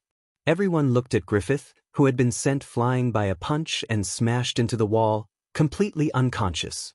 For a moment, some people were unable to react. Noah was the only one who slowly retracted his fist as though he had really just swatted a fly. He dusted his hands and said nonchalantly, "Don't worry. Well, the annoying fly has been dealt with. Can I go in now?" Hearing this, everyone finally reacted and looked at each other in dismay. In the end, it was Sarah who smiled bitterly and said this. As expected of the hero who can even force a demon king into a corner. Forced into a corner? Noah laughed self-deprecatingly. If that lizard can't be resurrected, then maybe it can be said that. Comparing Aziz Dakaha with Griffith was really overestimating that half-vulture, half-horse bastard. In the world of the God Slayer, before the battle with Rama, Noah had already met the requirements to level up. He only needed to complete the great feat as long as he defeated Rama, the hero who annihilated the Demon King. This great feat would be completed and Noah would level up. Therefore, before returning to the box, Noah carried out an update on his ability value. The result was naturally a successful level up. Noah Dole LV. 6 Strength, I0, Durability, I0, Dexterity, I0, Agility, I0, Magic, I0, Mystery, C Magic, D Swordsman, B Break, B Toughness, I Magic. Weapon Refinement Steel Refining Magic Duplicate, Refine, and Forge Weapons Duplicate, Refine, and Forge weapons will be weakened to a certain extent according to the level, performance, and ability of the weapon. Duplicate, refine, and forge weapons will be maintained for a certain period of time according to the level, performance, and ability of the weapon. Swords Protection Permanent Magic obtain permanent protection according to the attributes of the contracted spirit. Contract Spirit as a sword spirit, obtain the protection of the sword spirit and weaken the physical attack on the body. The degree of weakening will increase or decrease according to the strength and ability of the target. Cold, Smelting Quick Attack Magic gradually turn the target into steel. Once the tempering is successful, it will shatter into pieces. The tempering speed depends on the strength and ability of the target. Skills, Protection from the World, a permanent skill. Equal to luck. Events that were directly related to luck would eventually lead to the most favorable outcome. After rising to LV 6, Noah's physical ability has made a qualitative leap. If at LV 5, Noah still needed to use strengthening magic to strengthen his body to have a physical ability comparable to 16 knights, then now, even if he did not use strengthening magic to strengthen his body, Noah's physical ability could compete with 16 knights. Under such circumstances, Griffith took a direct hit from Noah and had no chance of getting up. After all, Griffith's strength was at most in the 5 digits. He was not at the top. After taking a solid punch from Noah, how could he still get up? As for the development ability that Noah obtained after rising to LV 6, it was naturally the ability Toughness that appeared in the ability value. That was a developmental ability that could only be obtained if one survived a life-threatening injury. The effect of this development ability was to reduce pain and stimulate vitality when suffering a serious injury. This allowed Noah to maintain his best fighting strength no matter how serious the injury was and would not be affected by it. If Noah already had this development ability in the battle with Aziz Dakaha, the result would definitely be different. After all, when he was seriously injured by Aziz Dakaha, if he had the development ability Toughness, Noah could maintain his best condition and repel the lizard. Then he could use the incarnation of Spirit to heal the injury, instead of losing consciousness and directly fainting. In short, compared to a month ago, the current Noah's strength had improved by leaps and bounds. Although it could not be considered a transformation, Noah would not have to suffer as much as last time when he faced Aziz Dakaha again. Therefore, compared to Aziz Dakaha, Griffith could only be considered as a fly. He was not even qualified to be mentioned in the same breath. To Noah, swatting away such a fly was nothing to be surprised about. He believed that if he reversed 16 knights, he should be able to defeat Griffith with one punch, right? Thinking of this, Noah suddenly froze and looked around. Right, where is 16 knights? As soon as these words came out, the faces of the members of No Name froze. It wasn't just the members of No Name. Even Sarah and Shadora were dumbfounded. They didn't know what to say. Seeing this, Noah had an ominous premonition in his heart. The pungent smell of medicine filled the space. This was a simple ward. It was obvious that the room had been temporarily vacated. In such a simple ward, there was a bed. On the bed, 16 Knights was lying there. His eyes were closed and his face was pale as he slept. This guy who had always been arrogant in the past was now in a terrible state. His body was covered in bandages. His hands were filled with intravenous drips. His chest was covered with wires that connected to the surrounding machine-like instruments. Even his lips were dry and cracked. His body had lost a lot of weight. People could not help but sympathize with him. Seeing 16 Knights like this, Noah became silent. His fists began to clench little by little. Other than Noah, the rest of the No Name members were all there. Seeing Noah fall into silence and slowly clench his fists, Jiuasuka and Kasahito did not know what to say. Letitia and Pest also did not say a word. Even Black Rabbit's face was gloomy. The atmosphere in the room became abnormally heavy. In the end, it was Ren who pulled himself together and said this sentence. In the battle with Aziz Dakaha, Mr. 16 Knights was the main force. He directly clashed with the Demon King. Just this sentence alone was enough to explain the situation. Although he was the main force, 16 Knights was not Aziz Dakaha's match at all. Therefore, this insufferably arrogant young man was finally defeated. He was heavily injured and became like this. Originally, Mr. 16 Knight's injuries should have been more serious. He should have been on the brink of death. Fortunately, we have the gift of healing and healed most of Mr. 16 Knight's injuries. Ren glanced at Noah secretly. However, although most of his injuries have been healed, Mr. 16 Knights has not woken up. In other words, the danger to his life was temporarily removed. However, no one knew when he would wake up. Noah stared at 16 Knights who was lying on the bed without any movement. He clenched his fists tighter and tighter. As Noah's emotions surged in his heart, a terrifying aura expanded from his body. The astonishing aura was like a heavy pressure, causing everyone present to feel their shoulders sink. They all revealed expressions of shock. Noah? Mr. Noah? Black Rabbit seemed to be so frightened that he did not dare to speak. Noah? Noah? Juyuan, Asuka and Hurai Buyao looked at Noah in shock. Master! Letitia hurriedly called out. Please calm down. That's right.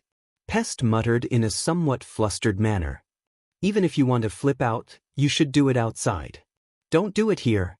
The voices of the girls woke Noah up. He suppressed the surging emotions in his heart and let the astonishing aura slowly disappear. Only then did everyone involuntarily let out a sigh of relief. However, in the next moment, Noah's words caused the hearts of No Name's group to rise again. Letitia. Noah suddenly asked. Where is that lizard sealed? Letitia hesitated for a moment but chose to obediently answer. It's not far from here. White Yaksha is also there. He has been guarding the seal. Is that so? Noah nodded. Tell me the place. I'll go and take a look. Letitia was completely hesitant. In the end, she could only nod helplessly. Chapter 1520. The sky was still gloomy, without a single ray of sunlight, making those who saw it feel depressed. In the distant sky, a stream of light swept past at an extreme speed, cutting through the sky, flying forward at an extremely fast speed. The speed of the stream of light was very fast, almost comparable to a real meteor. Therefore, in the blink of an eye, the stream of light that cut through the sky swept over the outer area and stopped, revealing the full appearance of the inner area. The person who came was naturally Noah. It should be here, right? Noah compared the location provided by Letitia, then lowered his head and looked down. What entered his eyes was a ruin. There was almost no intact building. The air was filled with the smell of smoke, and the ground was also full of craters, as if the ruins had been destroyed by the flames of war. Looking at the ruins, the energy in Noah's energy source was all converted into magic power in an instant, flowing inside his body, and in the next moment, Noah's pair of eyes flickered slightly.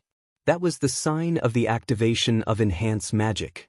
Although Noah had always been using Enhance Magic to strengthen his physical ability, the use of this magic was actually very broad.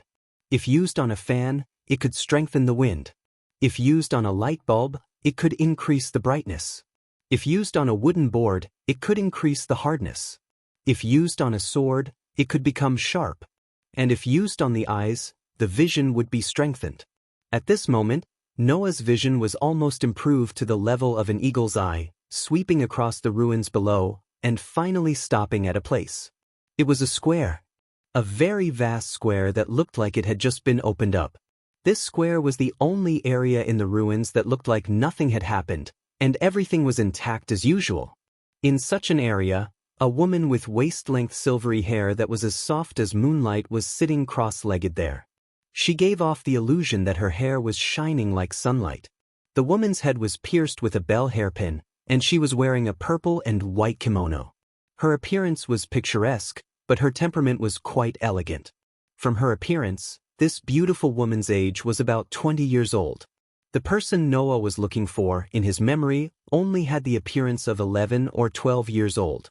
The two, from the appearance, were obviously not the same person. However, in this box full of Asuras, gods, and Buddhas, what kind of strange power was there? Hiding one's appearance was as simple as it could be. Therefore, although the appearance did not match, Noah could be sure that she was the person he was looking for. Thus, Noah slowly landed on the ground. The silver-haired woman seemed to have noticed something. She opened her eyes and looked in front of her. When she saw Noah standing in front of her, her eyes immediately widened and she exclaimed in shock. "You..." Noah smiled helplessly when he saw the shocked expression on the man's face. "Let me tell you first. You didn't see wrongly, White Yaksha." The beautiful silver-haired woman in front of him was the sun's astral spirit White Yaksha. She had returned Yaksha's divine spark and retrieved all her powers as an astral spirit. She was in existence known as the White Night King. The shock on White Yaksha's face turned into pleasant surprise. "So you didn't die?" "Just a little." Noah laughed bitterly. "Just a little. No matter how much you missed, it's best that you survived." White Yaksha felt joy from the bottom of her heart. "You beat that demonic dragon to the point where its heart was exposed, but failed to kill it. I thought you had really lost at the final moment. In fact, I did lose." Noah spread his hands. "I lost to the human's final trial." "Lost to the human's final trial?" White Yaksha seemed to understand the meaning behind Noah's words as she looked at Noah with deep meaning. "That is to say, you didn't lose to Az Dakaha?" Noah smiled without a word. He lowered his head and looked at the ground. His dark eyes flickered slightly. "That lizard is now sealed underground, right?" "That's right." White Yaksha's expression immediately turned complicated. "I never expected that even with my authority as the organizer, I was unable to seal it permanently. Az Dakaha's ability has indeed exceeded my expectations. If even the famous White Night King says so, then it's right." Noah sighed. "From the looks of it, the two of us are in the same boat. We were both killed by that lizard when we thought there was no suspense. As expected of the human's final trial. However, even if it's the human's final trial, it should have come to an end, right?" White Yaksha said with an optimistic tone. "Since you didn't die, it won't be a big deal even if that demonic dragon breaks out of the seal." These words made Noah raise his eyebrows slightly. "You have that much confidence in me? To be able to force the human's final trial into a desperate situation, even if I can't say that I have confidence, I can still increase my chances of winning to the maximum." White Yaksha's tone became a little excited. "With you and the people of the Sky Army, we will definitely be able to defeat the human's final trial." Hearing White Yaksha mention the existence, Noah's eyes flickered again. The so-called Sky Army referred to the united community of gods whose purpose was to suppress the Demon King. The Demon King here did not refer to the kind of Asura gods that had fallen into depravity after abusing the organizer's authority. Instead, it was a true Demon King, a human's final trial like Az Dakaha. The human's final trial had the nature of killing gods. The gods that were killed by them would even have their existences wiped out. There was absolutely no way for them to be resurrected. Such an existence would naturally be seen as a great threat by the gods of various mythological systems. For this reason, the gods of various mythological systems formed an alliance and created a community whose purpose was to suppress the Demon King. That was the Sky Army. Every god in this community was an existence that was ranked in the top 3. One could imagine how powerful this community would be. If the community of the Sky Army formed by various gods was really mobilized, the situation would definitely be much better than having a group of 5-digit leaders to fight against the Demon King. If that was the case, it was no wonder that White Yaksha had high hopes for the Sky Army. However, Noah was silent for a while before suddenly speaking. "Will the so-called Sky Army really be mobilized?" This sentence stunned White Yaksha as expected. White Yaksha said with some uncertainty. "What do you mean by that?" "It's just the literal meaning." Noah looked straight at White Yaksha. "Will that Sky Army really be mobilized to deal with Faz Dakaha?" Aren't you asking the obvious? White Yaksha frowned. The Sky Army that is ranked in the top 3 is a community that exists to suppress the oldest demon king. Now that Izidaka has appeared, how could they not? Before White Yaksha could finish his sentence, Noah interrupted him. It's been a month since Izidaka broke out of the seal. It's been a whole month. If the Sky Army was really going to be mobilized, they should have appeared here a long time ago. Why is there no sign of them until now? This. White Yaksha was suddenly stunned and said with some confusion. Perhaps it's because of some unforeseen event. Unforeseen event? Noah pursed his lips. Perhaps that's the reason. But even if there's an unforeseen event, there should be some news about it in a month's time. But so far, none of the existences that are above 3 digits have appeared. Don't you think it's a bit strange? Strange? White Yaksha immediately felt uneasy. You mean, don't you understand? Noah glanced at White Yaksha and said word by word. Then I'll make it clear. No matter what happens, the Sky Army will not be mobilized. Before Bayasha could react, a voice suddenly rang out. White Knight King, the Sky Army will not be mobilized. The sudden voice stunned Noah and White Yaksha. Chapter 1521. Long time no see, White Knight King. With such a voice, a figure suddenly appeared in the square with a gust of wind without any warning. I can't remember when was the last time we met, but I didn't expect that we would meet again in such a manner. If possible, I really want to complain to someone. The person who said this was a young girl. She had golden hair like the rice ears on the earth, a pair of deep green gem-like eyes, and a rather petite figure. She looked to be only 13 or 14 years old. The young girl's appearance was rather lovable.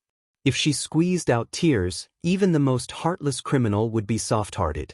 However, it was such a lovable girl who not only carried a heavy steel rod in her hand, but also had an awe-inspiring expression in her eyes.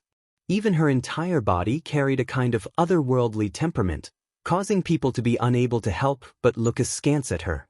Noah and White Yaksha both turned their gazes to the young girl. Looking at the young girl carrying the heavy steel rod, for some reason, Noah felt a familiar but very strange feeling.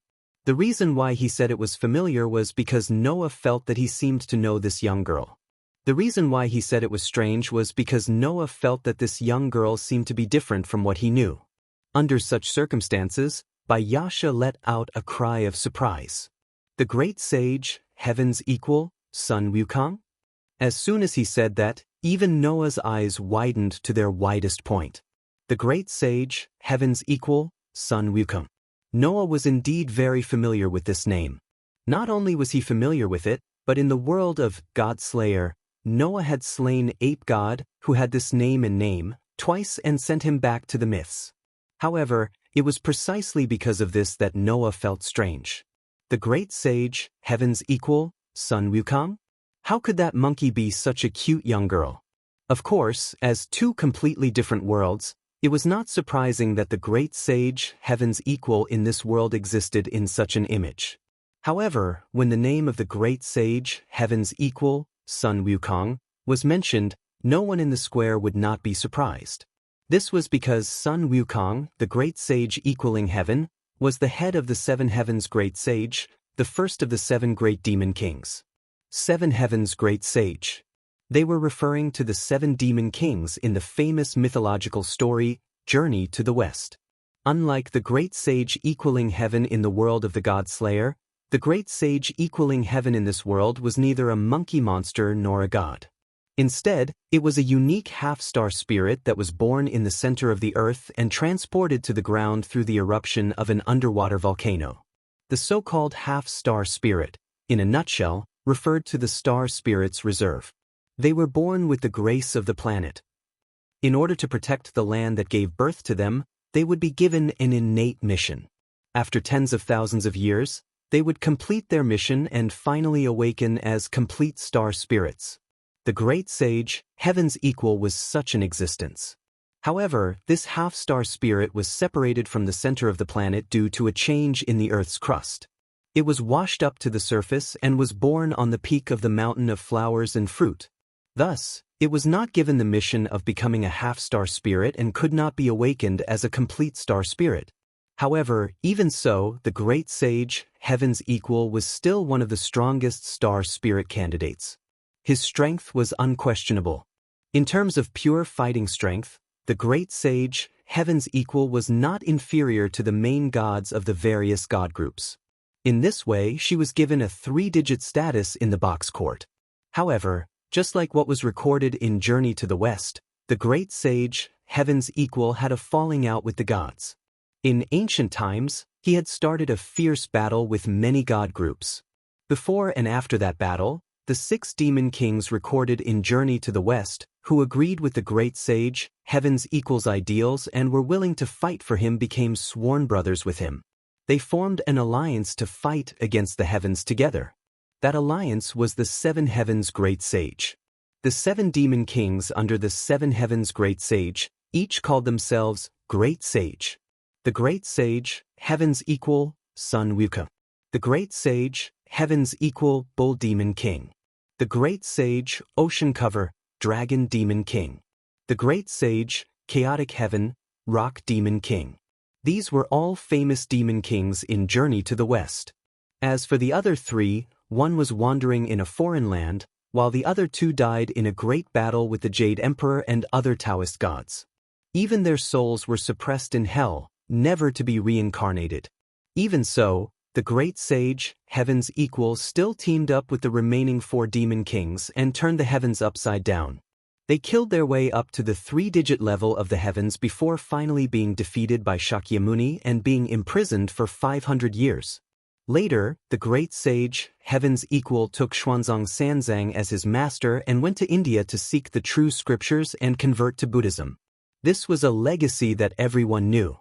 In other words, this seemingly weak girl had once led several demon kings in a fierce battle with many god groups in the upper echelons of the heavens. In the end, she even killed their way up to the 3-digit level, an existence that countless gods feared.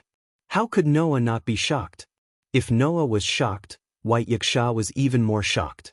Seeing Noah and White Yaksha's extremely shocked expressions, the great sage, Heaven's equal, scratched his head and complained.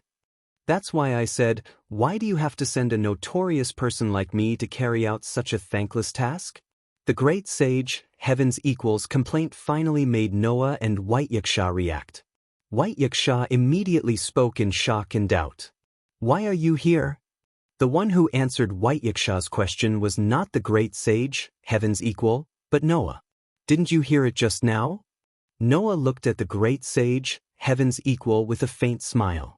I'm here to carry out a thankless task. Task? The surprise on White Yaksha's face finally faded and he frowned. What's going on? Hearing this, the great sage, Heaven's equal, raised his eyes and looked at White Yaksha with a pair of clear eyes. It was as if he could not see Noah at all as he spoke in an emotionless tone. White Knight King, I'm here to take you back. Take me back. White Yaksha was startled at first, but then he understood. Originally, as an existence with more than 3 digits, White Yaksha could not interfere with the order of the lower levels of the box court. However, in order to protect the order of the box court, White Yaksha voluntarily converted to Buddhism and obtained a godhead. He suppressed his original strength and obtained the opportunity to go to the lower levels and become the ruler of the hierarchy. Now, White Yaksha had already returned the godhead. Of course, he could not continue to stay here. The great sage, Heaven's equal, was here to take White Yaksha back. Wait a minute. White Yaksha hurriedly said. Now is not the time. The humans have not been defeated in the final trial. There's no need for that. The great sage, Heaven's equal, suddenly said. The gods of the upper class have decided to abandon the existing human history, destroy this box court world, and build a new box court.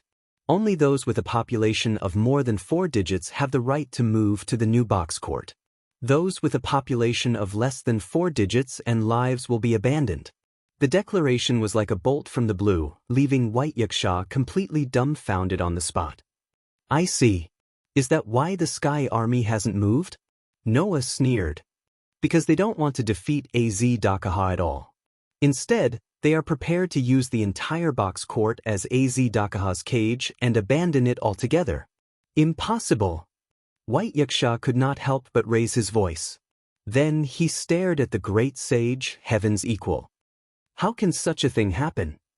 Faced with White Yaksha's stare, the great sage, heaven's equal announced with an attitude that seemed to be able to strangle all personal feelings. White Knight King, don't take any chances. The lower levels are hopeless. Existences with more than 4 digits have already agreed to abandon the current box court and build a new one. If you want to open up a new world, you need more than half of the sun's sovereignty. Therefore, the upper level has asked me to take you back. This sentence completely shattered White Yaksha's hopes of luck. Stop joking.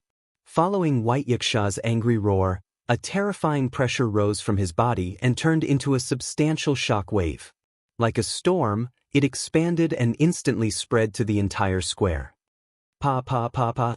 Under the terrifying pressure, the ground cracked inch by inch and sank down piece by piece, causing the entire world to tremble. Noah's eyes suddenly focused. Chapter 1522. As heaven and earth trembled, the terrifying pressure that rose from White Yaksha's body crazily spread in all directions, causing the space of the entire square to tremble as if it was welcoming a storm and an earthquake. The ground cracked piece by piece. The substantial pressure turned into shock waves that wreaked havoc in the surroundings. The demon king of the White Knights slowly stood up, his face filled with rage. He was once the center of the universe that ruled over all the gods and was ranked in the top 2 digits. Although his power had shrunk significantly, he still had the terrifying might of the top 10. Give up the lower levels of the box court? Why do you think I, White Knight, was willing to convert to Buddhism? Now you want to give up just like that? Did you ask for my permission? White Yaksha, who was in a rage, said every word that shook the air. It was as if heaven and earth were changing colors. The ground trembled and the sky wailed. In the face of such a terrifying power, even Noah couldn't help but feel suffocated. His entire body tensed up, and only then did he manage to maintain his figure and not be pushed back by the shockwave that shook and turned into a substantial form. Although Noah could match an existence in the triple digits if he went all out, White Yaksha was obviously much more terrifying than that. Just his anger had almost caused a change in heaven and earth. It was simply unheard of. On the other hand, the great sage, heaven's equal, who was a half-star soul, did not seem to feel anything. He continued speaking with a normal expression. It's useless, White Knight King. The god groups in the upper levels have already agreed to the plan to create a new box court. Even if you don't agree, it's useless. Those guys will not send the Sky Army to deal with Az Dakaha. In that case, I don't need the help of those idiots. White Yaksha was furious. I will bring down Az Dakar. No, you can't do it. You know this best. You even used your authority as the organizer, but you still can't do anything to Az Dakaha. You can no longer threaten that devil dragon. The great sage, heaven's equal, pointed out the crux of the matter. Moreover, if you make such a choice, the enemies you will face will not only be the humans in the final trial, but also all the gods above the 3-digit number.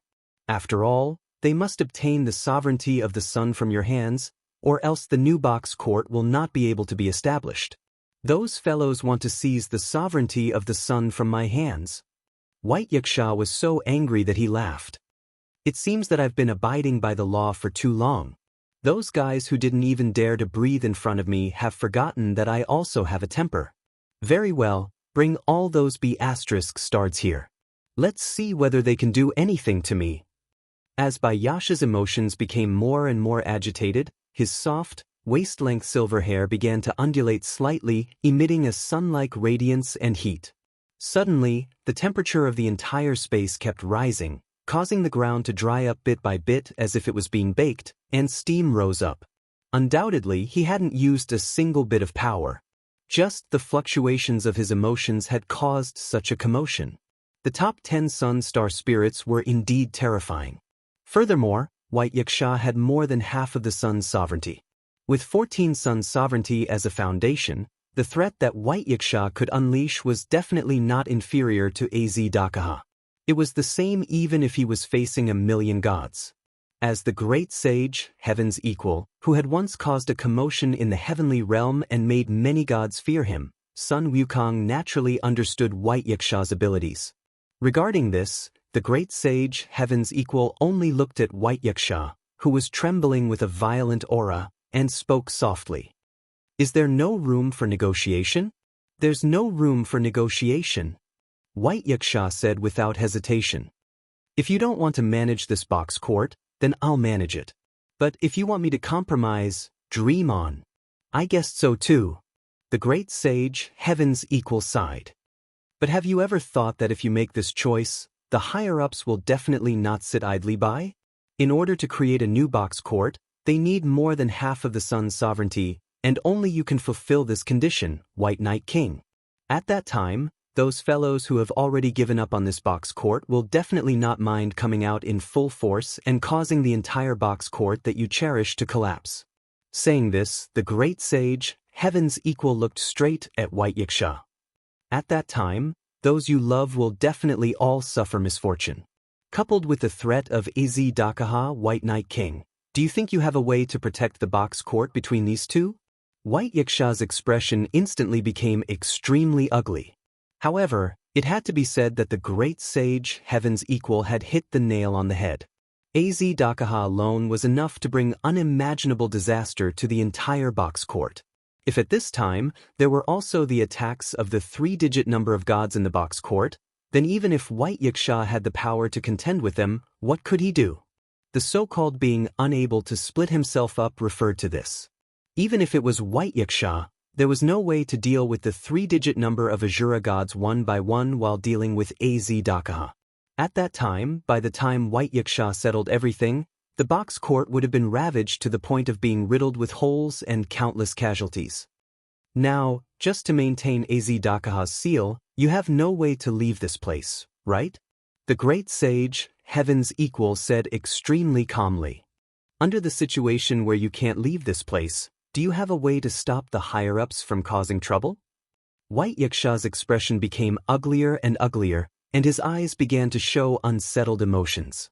Seeing this, Noah frowned deeply, and his dark and deep eyes became cold.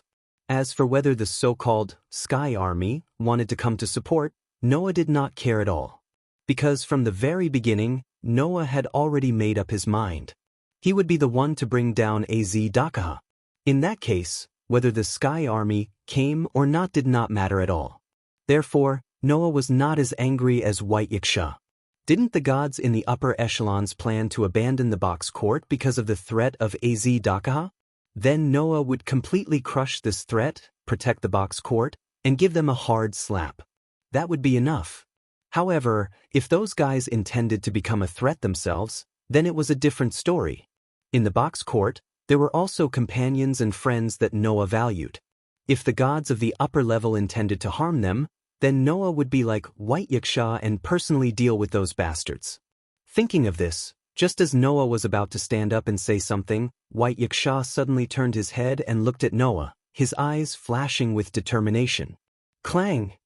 It was also at this moment that White Yaksha's entire body bloomed with dazzling light. Seeing this, the great sage, heaven's equal's gaze turned cold, and he held the steel rod on his shoulder tightly in his hand. Obviously, the great sage, heaven's equal, thought that White Yaksha was about to make a move. Not to mention the great sage, heaven's equal, even Noah thought that White Yaksha was about to make a move. However, what happened in the next second shocked Noah and the great sage, heaven's equal. Wang! From the dazzling light that bloomed from White Yaksha's body, balls of light that resembled suns suddenly flashed and rushed out at an extreme speed in a certain direction. Noah was standing there. What? The great sage, heaven's equal, was shocked. Noah's expression also changed. Noah did not expect that White Yaksha would suddenly attack him. As a result, when Noah reacted, the balls of light had already rushed in front of him. In the end, Noah could only raise his hand reflexively and block in front of him. However, when the balls of light touched Noah's body, they were like water, merging into Noah's body bit by bit. This scene stunned the great sage, heaven's equal, at first, then he thought of something and his expression changed abruptly. Could it be? On the other side, after the balls of light merged into his body, Noah immediately discovered it. In the depths of his heart, on the stone plate in the center of the universe sea, engravings began to appear one by one in the imprint of the sun. Originally, in the sun, there was only a roaring lion and a divine dragon. However, at this moment, other engravings appeared one after another, equally dividing the area in the sun with the lion and the divine dragon.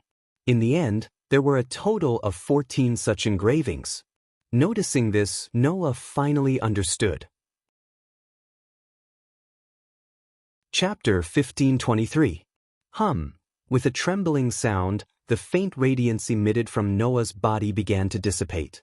However, both Noah and the great sage, heaven's equal, looked at by Yasha in disbelief. White Yaksha. Noah muttered in disbelief. I'm sorry, kid, White Yaksha said apologetically and helplessly.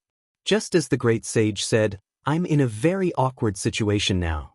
Therefore I can only place my hopes on you. Is there any hope? Great sage equaling heaven laughed bitterly. He looked at by Yasha with condemnation.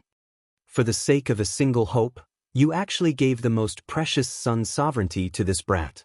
That's a total of 14 sun sovereigns. Isn't that a little too generous? That's right.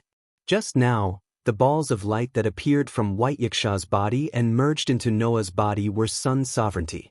The White Yaksha had actually transferred all the sovereignty of the sun that he controlled to Noah. A full 14 sun sovereignty.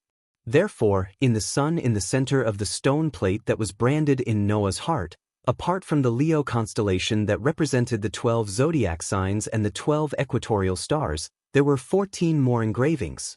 Those engravings each represented a sun sovereignty. In other words, at this moment, Noah controlled 16 sun sovereignty. He controlled 2/3 of the 24 sun sovereignty. In this way, how could Noah and the great sage not be surprised by White Yaksha, who had given away 14 sun sovereignty in one go? This was especially so for Noah. When he sensed the power of the various sun sovereigns residing in his body, he was at a loss as to how to react. Only White Yaksha seemed to have put down a heavy burden and smiled sweetly. Although the sun sovereignty is precious, to me, this box is more precious than the sun sovereignty. For this box, even if I give up all the sun sovereignty, so what? But you're harming this young man. The great sage, heaven's equal, was a little angry. The sovereignty of the sun is precious and special. It is something that even the gods of the heavenly realm pursue. In terms of preciousness, even the another cosmology at the center of the pantheon cannot compare to it. Such a gift, if any one of them were to appear, could cause the various pantheons to vie for it. In the past, it was because so much of the sovereignty of the sun was held by you, the White Night King, that others did not dare have any ideas. Now you have bestowed all of them to a human. Aren't you bringing disaster to him? Wasn't that so? For the sovereignty of the sun, the Demon King Alliance did not hesitate to attack the east, south, and north regions in an attempt to kill all the rulers of the hierarchy and occupy the position of the full ruler of the hierarchy. This was because if one sat in the position of the leader of the hierarchy, they would be able to obtain the sovereignty of the sun. For the sake of sovereignty over the sun, Gajiel had not hesitated to break the seal of humanity's final trial, plunging the entire box court into an abyss of suffering. This was because there was a sun sovereign in Az Dakaha's seal. Now, for the sake of sovereignty over the sun, the various pantheon had sent the great sage, heaven's equal, to find White Yaksha and did not hesitate to declare war on him. One could imagine how precious the sovereignty of the sun was. Just as the great sage, heaven's equal, had said, in terms of preciousness and uniqueness, the sovereignty of the sun was even above the another cosmology. Therefore, for a long time, only the White Yaksha and the Queen of All Saints could openly hold multiple sun sovereigns without being coveted by the major god groups. There were only 4 sun sovereigns that were wandering in the human world. Now, White Yaksha had given Noah the sun sovereigns that even the various pantheon coveted. Furthermore, there were as many as 14 of them. This would definitely cause the greed in the hearts of the various pantheon to erupt. Especially now that more than half of the Sun Sovereigns were needed to create a new box court, Noah, who held all the Sun Sovereigns given by White Yiksha, would definitely become the target of all the pantheon. If things went wrong, Noah would become the hunting target of all the Asura gods and Buddhas in the box court. This was undoubtedly harming others. After all, an ordinary man was innocent, but treasuring a jade ring was a crime. It was impossible for White Yiksha not to understand this. Therefore, White Yiksha glanced at the extremely angry great sage, Heaven's equal. I say, Wukong, aren't you underestimating this little guy too much? The great sage, Heaven's equal, was instantly stunned. Meanwhile, White Yiksha thought of many incredible things about Noah. For example, when they first met, he had sensed the power of the sun's child from Noah's body. For example, when he faced the devil star spirit, Arjul, Noah had displayed many incredible god-level bestowal weapons. For example, when the Eastern District was attacked by the two-headed dragon army, Noah had single-handedly blocked the disaster that even White Yiksha had to return his god level and retrieve all his power to resolve. Another example was his battle record of single-handedly fighting Az-Dakaha, one of the most ferocious demon kings in history who could even repel 1,000,000 pantheon, into a desperate situation. Thinking of this, White Yiksha turned his head and looked at Noah with strong trust in his eyes. I believe that this little guy will definitely be able to replace me and guard this box. Even if he faces a sky full of Asura gods and Buddhas, it will be the same. White Yiksha's words without any confusion made the great sage, Heaven's equal's eyes flicker rapidly. Even Noah was at a loss when he heard these words. Noah never knew that White Yiksha would actually trust him so much that he would not hesitate to give him all the precious sovereignty of the sun. At this time, White Yiksha's voice sounded in Noah's heart without any warning. Sorry kid, this is how it is. I can only trouble you to deal with the pantheon for the time being. If you are affected by those guys and lead to Az-Dakaha breaking out of the seal, then things will really be troublesome. Hearing this voice, Noah's eyes flashed slightly. Yasha's plan could be understood without needing to be said. In order to prevent the situation from deteriorating to the worst, White Yiksha was prepared to work with Noah. In order to maintain the seal, White Yiksha had to stay here. Transferring all the sovereignty of the sun to Noah was because White Yiksha believed that Noah could protect the sovereignty of the sun. Secondly, it was to divert attention and make the gods of heaven focus on Noah. Otherwise, if White Yiksha could not leave this place and engaged in a fierce battle with the pantheon, it would definitely lead to Az-Dakaha breaking out of the seal. At that time, one side would be a sky full of Asura gods and Buddhas, and the other side would be the humans' final trial.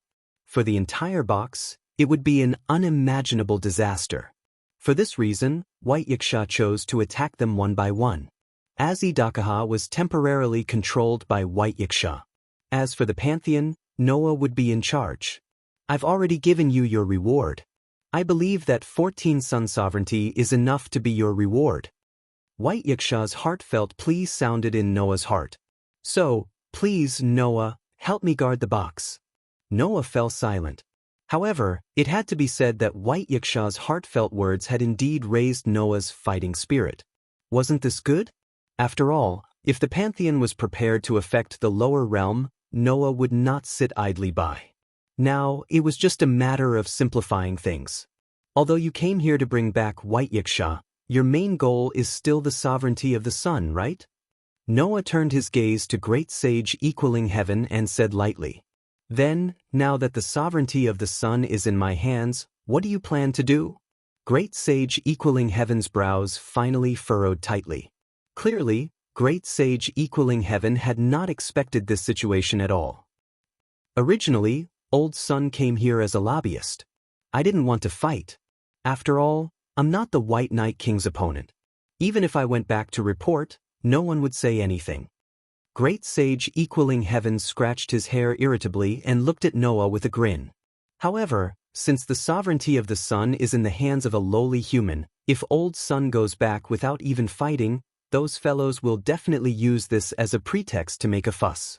It looks like we have to fight this battle. Hearing this, Noah smiled. His smile was somewhat cold. Then bring it on. Chapter 1524. Boom! No one knew when it started, but in the dark clouds above the gloomy sky, a bolt of lightning suddenly appeared. It was as if a storm was coming, causing some changes in the air. In such a sky, two streams of light cut across the sky, as if they were chasing each other. They swept across space at an astonishing speed, leaving a faint trace in the sky. After flying for an unknown distance, the two streams of light suddenly descended from the sky and landed on a mountain peak. The people who appeared from the streams of light were Noah and the great sage, Heaven's equal. At this moment, Noah directly stepped on the ground, raised his eyes, and looked forward. There, a young girl with an extremely lovable appearance was carrying a heavy steel rod. She stepped on a golden cloud and slowly descended from the sky. Other than that lovable posture, the girl's figure was exactly the same as the great sage, Heaven's equal, whom Noah had fought before. However, the aura that rose from the girl's body was far superior to that of the great sage, Heaven's equal in the world of the God Slayer. Even the great sage, Heaven's equal, who had reached 4 digits when using the ancient covenant, was directly surpassed by the aura of the girl in front of him. However, that was natural. She was different from the great sage, Heaven's equal in the world of the God Slayer. The great sage, Heaven's equal in front of him, was not only ranked in the top 3, but he was also a half-star spirit, one of the most powerful species in reserve. A natural deity. A representative of a planet. A pure-blooded dragon species. Almost every individual of the 3 most powerful species in the box possessed extremely terrifying strength. Moreover, they were born with it. The existence of these 3 most powerful species, even the weakest, could reach 4 digits in strength. As a reserve of the most powerful species, the great sage, Heaven's equal strength had already reached an extraordinary level after many years of accumulation, even surpassing many of the most powerful species. Once, the girl had even led many immortals, gods, demons to the heaven realm and fought fiercely with the gods. She had turned the entire 3-digit level upside down before finally being defeated by Shakyamuni, who was also known as the Buddha. As for Shakyamuni, he was in existence in the double digits. In other words, the great sage, Heaven's equal, had not only destroyed the entire 3-digit number, but also forced the 2-digit number to make a move before being suppressed. He was on a completely different level from the great sage, Heaven's equal in the world of the God Slayer, who had barely reached the 4 digits after using the ancient covenant. Therefore, Noah's body and mind were instantly aroused. Under such circumstances, the great sage, Heaven's equal, spoke in a leisurely tone as if he was chatting with a friend. Speaking of which, I still don't know your name. Noah Dole, Noah answered straightforwardly. Just call me Noah, Noah said. Is that so? The great sage, Heaven's equal, nodded and said. Understood, then I'll call you Little Noah. My name is Noah, not Little Noah. Noah frowned. Don't tell me you're toying with me? Why would I? The great sage, Heaven's equal's tone was still leisurely. It's just that my temper is not as bad as before. After all, I'm a Buddhist.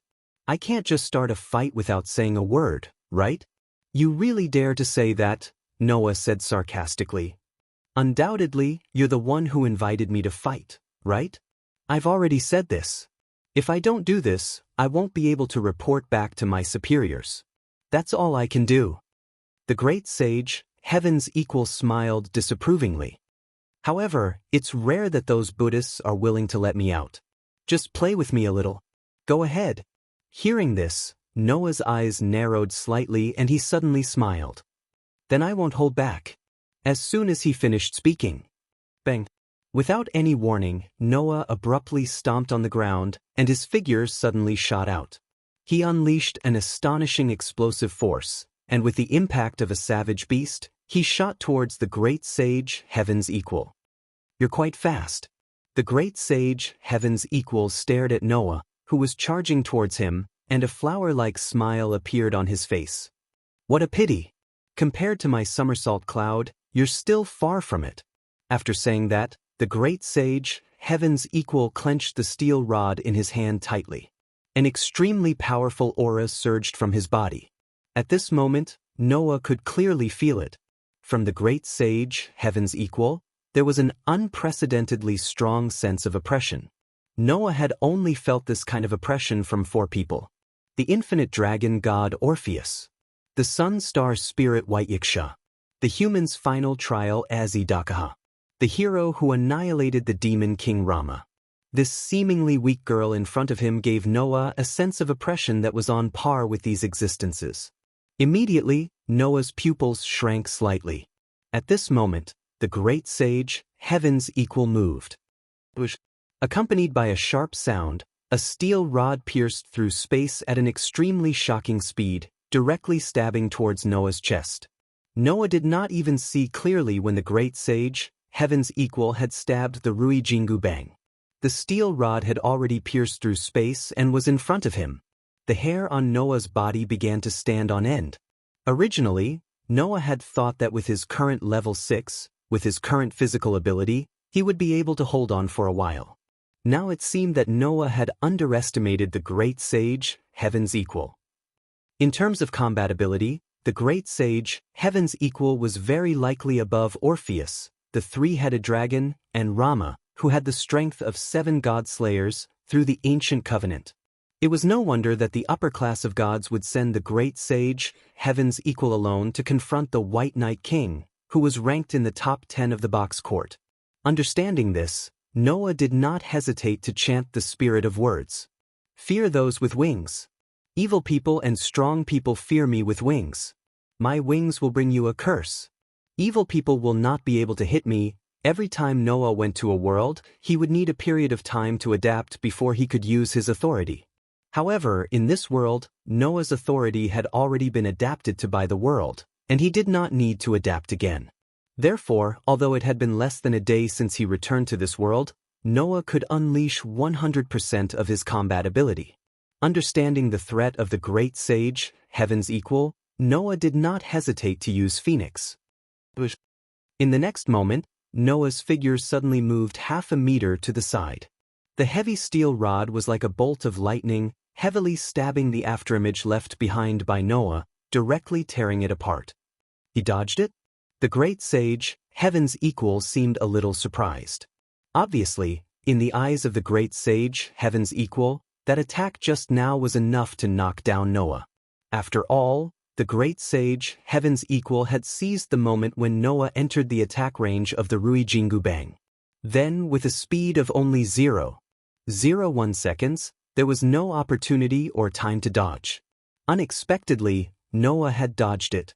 Not only that, but Noah's speed had also increased to an astonishing level, and even the great sage, heaven's equal, could not catch him. Interesting. The great sage, heaven's equal's eyes began to flash with fire. It was the eyes of fire and gold. Therefore, this time, the great sage, heaven's equal, successfully captured Noah's trajectory. Take another strike from old sun. The great sage, heaven's equal, laughed loudly, and the steel rod in his hand turned into a slender shadow. From top to bottom, it instantly tore through the air and smashed heavily on the head of Noah, who was moving at lightning speed.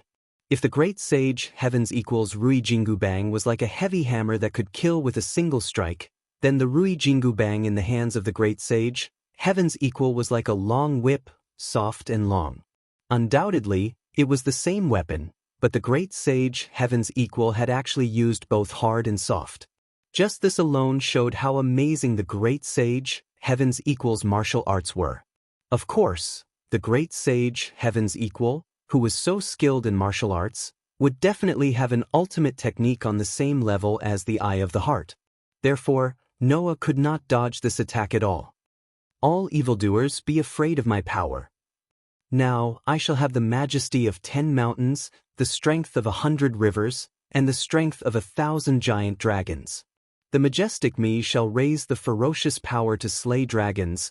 A wave of crimson air billowed from Noah's body, turning into the shadow of a dragon, and shrouded Noah's entire body. Then, following a loud sound, the Rui Jingu Bang smashed onto the dragon shadow, and a terrifying shockwave rippled out.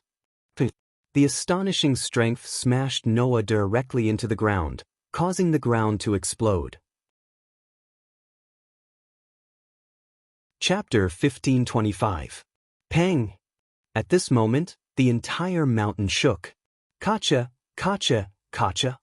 A crack suddenly appeared on the top of the mountain and spread all the way down. In an instant, it spread to the middle of the mountain and was still spreading downwards. Not long after, the crack ran through the entire mountain. Rumble! As a result, the entire mountain seemed to have been split into two halves and slowly separated. Amidst the wailing of the air and the trembling of the earth, it fell towards the ground. Dong!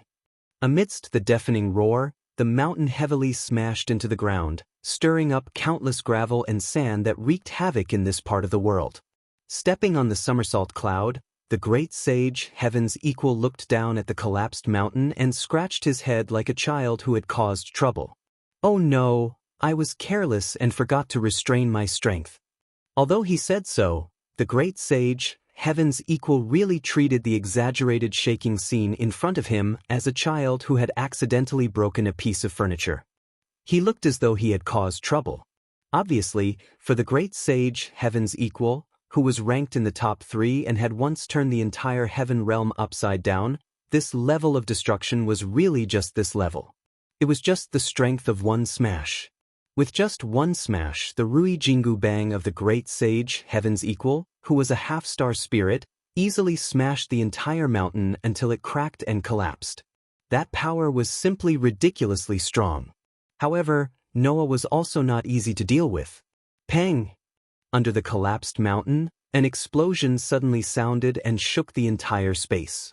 A figure shot up into the sky from the collapsed mountain, causing the heavy mountain to explode.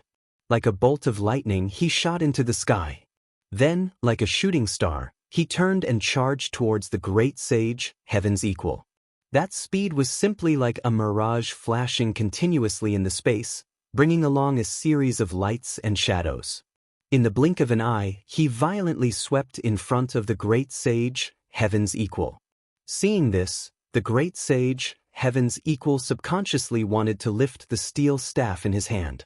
However, his heart suddenly tightened for no reason. He abruptly stepped on the somersault cloud beneath his feet and hurriedly retreated. Just as great sage equaling Heaven's figure retreated rapidly, Noah, who was dashing over at lightning speed, directly appeared where great sage equaling Heaven was a second ago.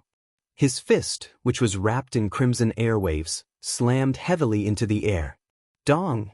As the punch landed, the powerful force shook and created a loud bang, causing ripples to appear in the space. The great sage, Heaven's Equal, stared at Noah, who was covered in a crimson dragon shadow and exuding a terrifying aura. He said this with deep meaning. Compared to before, you seem to be a little different, don't you? Upon hearing this, Noah said plainly, "There's nothing different. It's just that I've shown my true abilities." Surging divine power suddenly spread out from Noah's body, stirring up the entire atmosphere. Feeling that astonishing divine power, the great sage, Heaven's Equal's expression finally slowly became serious. It was only at this moment that the great sage, Heaven's Equal, felt threatened from Noah's body. However, that was to be expected. It was just like what Noah had said. He had already shown his true abilities. In the depths of Noah's heart, the images representing the Dragon Emperor and Phoenix incarnations were shining brightly. Using the dragon's sovereignty of the sun to strengthen the mind, Noah finally used the power of 2 incarnations at the same time. Immediately after, Noah's body suddenly trembled and suddenly disappeared. The great sage, Heaven's Equal's pupils constricted. His body turned into a light shadow under the somersault cloud and retreated like lightning. However, in the next moment, the great sage, Heaven's Equal's body suddenly stopped in its tracks. Immediately, without hesitation, he raised the Jingu Bang in his hand and swung it heavily behind his back. Almost at the same time, a fist covered in a crimson dragon shadow suddenly appeared in the air and violently blasted out, colliding with the steel rod that was swinging towards him. Clang! The fist and the steel rod collided with each other, causing the sound of steel colliding with steel. Suddenly, a heavy voice rang out.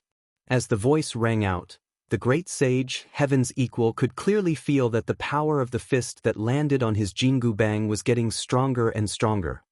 Bang!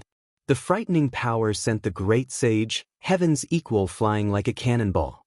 He flew backward at an extremely fast speed. Good boy. The great sage, heaven's equal's eyes finally burned with a strong burning desire to fight. To be able to force old Sun back with one punch, it seems like I've underestimated you. In that case, try this move. The great sage, heaven's equal, suddenly formed a hand seal and threw the Rui Jingu Bang in his hand into the air. Jingu Bang. Grow bigger. Grow bigger. Grow bigger. Grow bigger. Grow bigger. The Rui Jingu Bang, which was thrown into the air, suddenly stopped moving. Then, its entire body suddenly expanded. Wang wang wang wang. The godly sea-steadying needle, which weighed 13,500 kilograms, continued to expand. Its entire body was vibrating. In the blink of an eye, its entire body had expanded to the size of a mountain. Noah watched the Rui Jingu Bang grow bigger and bigger with his own eyes. In the end, it even pierced through the sky and filled his vision. His pitch-black eyes suddenly rippled. Ha! The great sage, heaven's equal, laughed out loud. Try this move, little Noah. The great sage, heaven's equal's hand seal changed. The huge godly sea-steadying needle that pierced through the clouds stopped vibrating abruptly. Hoo! In the next moment, a gust of wind blew. It was caused by the Rui Jingu Bang, which was even bigger than a mountain, falling from the sky like a meteorite. The air between the heavens and the earth seemed to be stirred up by the huge pillar at this moment. A violent storm was set off, and in the midst of a buzzing sound, it trembled continuously. The gigantic pillar that held up the sky came crashing down. Its bottom was aimed at Noah's location, compressing and crushing the atmosphere along the way. It was as if the entire sky was falling down, bringing about a stretch of distorted space. The momentum was terrifying. Even Noah couldn't help but feel his scalp go numb at this scene. The Rui Jingu Bang was originally a gifted weapon of the Godhead grade. At this moment, when it came crashing down in such a manner, it was no less than the collapse of the heavens and earth. If that blow landed directly on the ground, the sea of lava that appeared due to the collision between Noah and the three-headed dragon last month might appear again. Even Noah, who had used two avatars at the same time and used all his strength, did not dare to be careless with this level of violence. If he didn't treat it seriously, he might be hit hard in this world again. Looking at the scene that seemed like the sky was falling, Noah's eyes flashed with a fierce light. Fight! Suddenly, in Noah's heart, the phoenix, that was shining brightly, suddenly dimmed, and was replaced by the giant, that was shining brightly. As a result, a huge phantom rose from Noah's body and merged with the crimson dragon shadow on his body. After merging giant and dragon emperor, the crimson dragon shadow that covered the sky directly rose from Noah's body. It was like a giant god, clenching its arms tightly. Boost, supercharge, boost, supercharge, boost, supercharge, boost, supercharge, boost, supercharge, boost, supercharge. A burst of red light rose from the huge hand that covered the sky. Immediately, with the most powerful impact, it fiercely punched the bottom of the huge pillar that was descending from the sky. Rumble! The huge arm that covered the sky collided with the huge pillar that seemed like the sky was collapsing, exploding with a power that could destroy heaven and earth. A terrifying shockwave erupted in all directions at this moment. Wherever it passed, even the space of nothingness would distort. A wave of astonishing energy surged out and spread in all directions. The thick layer of dark clouds in the sky was directly scattered. The earth seemed to be crushed by an invisible power, and it was forced to cave in. The shockwave that shook heaven and earth was like the explosion of a star. It was as if this part of the world had been attacked by a violent storm and was ruthlessly ravaged. Boom! At a certain moment, another thunderous sound rang out. Then, two figures flew out from the center of the earth-shattering shockwave. Chapter 1526. Whoosh! An extremely ear-piercing sound of air friction resounded throughout the entire world. In the shockwave that was like the explosion of a star, the two figures rubbed against the air and shot out with an extremely ear-piercing sound, heavily smashing into two mountain peaks. Bang! Amidst the neat muffled explosions, the two figures that were sent flying smashed into the mountain wall and sank into the mountain. They were directly buried by the huge rocks that fell down. Oh! Noah was lying in the mountain rock. Just as he moved, his whole body made cracking sounds as though it was fractured. Noah could not help but let out a muffled groan from his throat. He felt as though his bones were falling apart and he was almost unable to move. Fortunately, the symptoms were only temporary. Not long after, Noah felt that his strength had recovered a little. He propped himself up and released the divine power in his body. Bang! The surging divine power directly turned into an impact and exploded the mountain rock around Noah. The rock fragments flew everywhere and the mountain peak trembled. Noah directly turned into a stream of light and flew out of the mountain wall. He rushed out of the mountain peak and suspended in midair, looking ahead. Almost at the same time, another stream of light also exploded the mountain wall and shot out, arriving in front of Noah. Oh, it really hurts. Monkey King seemed to be in the same situation as Noah. In the collision just now, he felt as though his entire body was falling apart. As he moved his shoulders, he grimaced in pain. How long has it been since I was beaten so badly? Don't you have any tender feelings for the fairer sex? If you really want me to have tender feelings for the fairer sex, why don't you change your habit of calling yourself old son? Noah could not help but smile bitterly.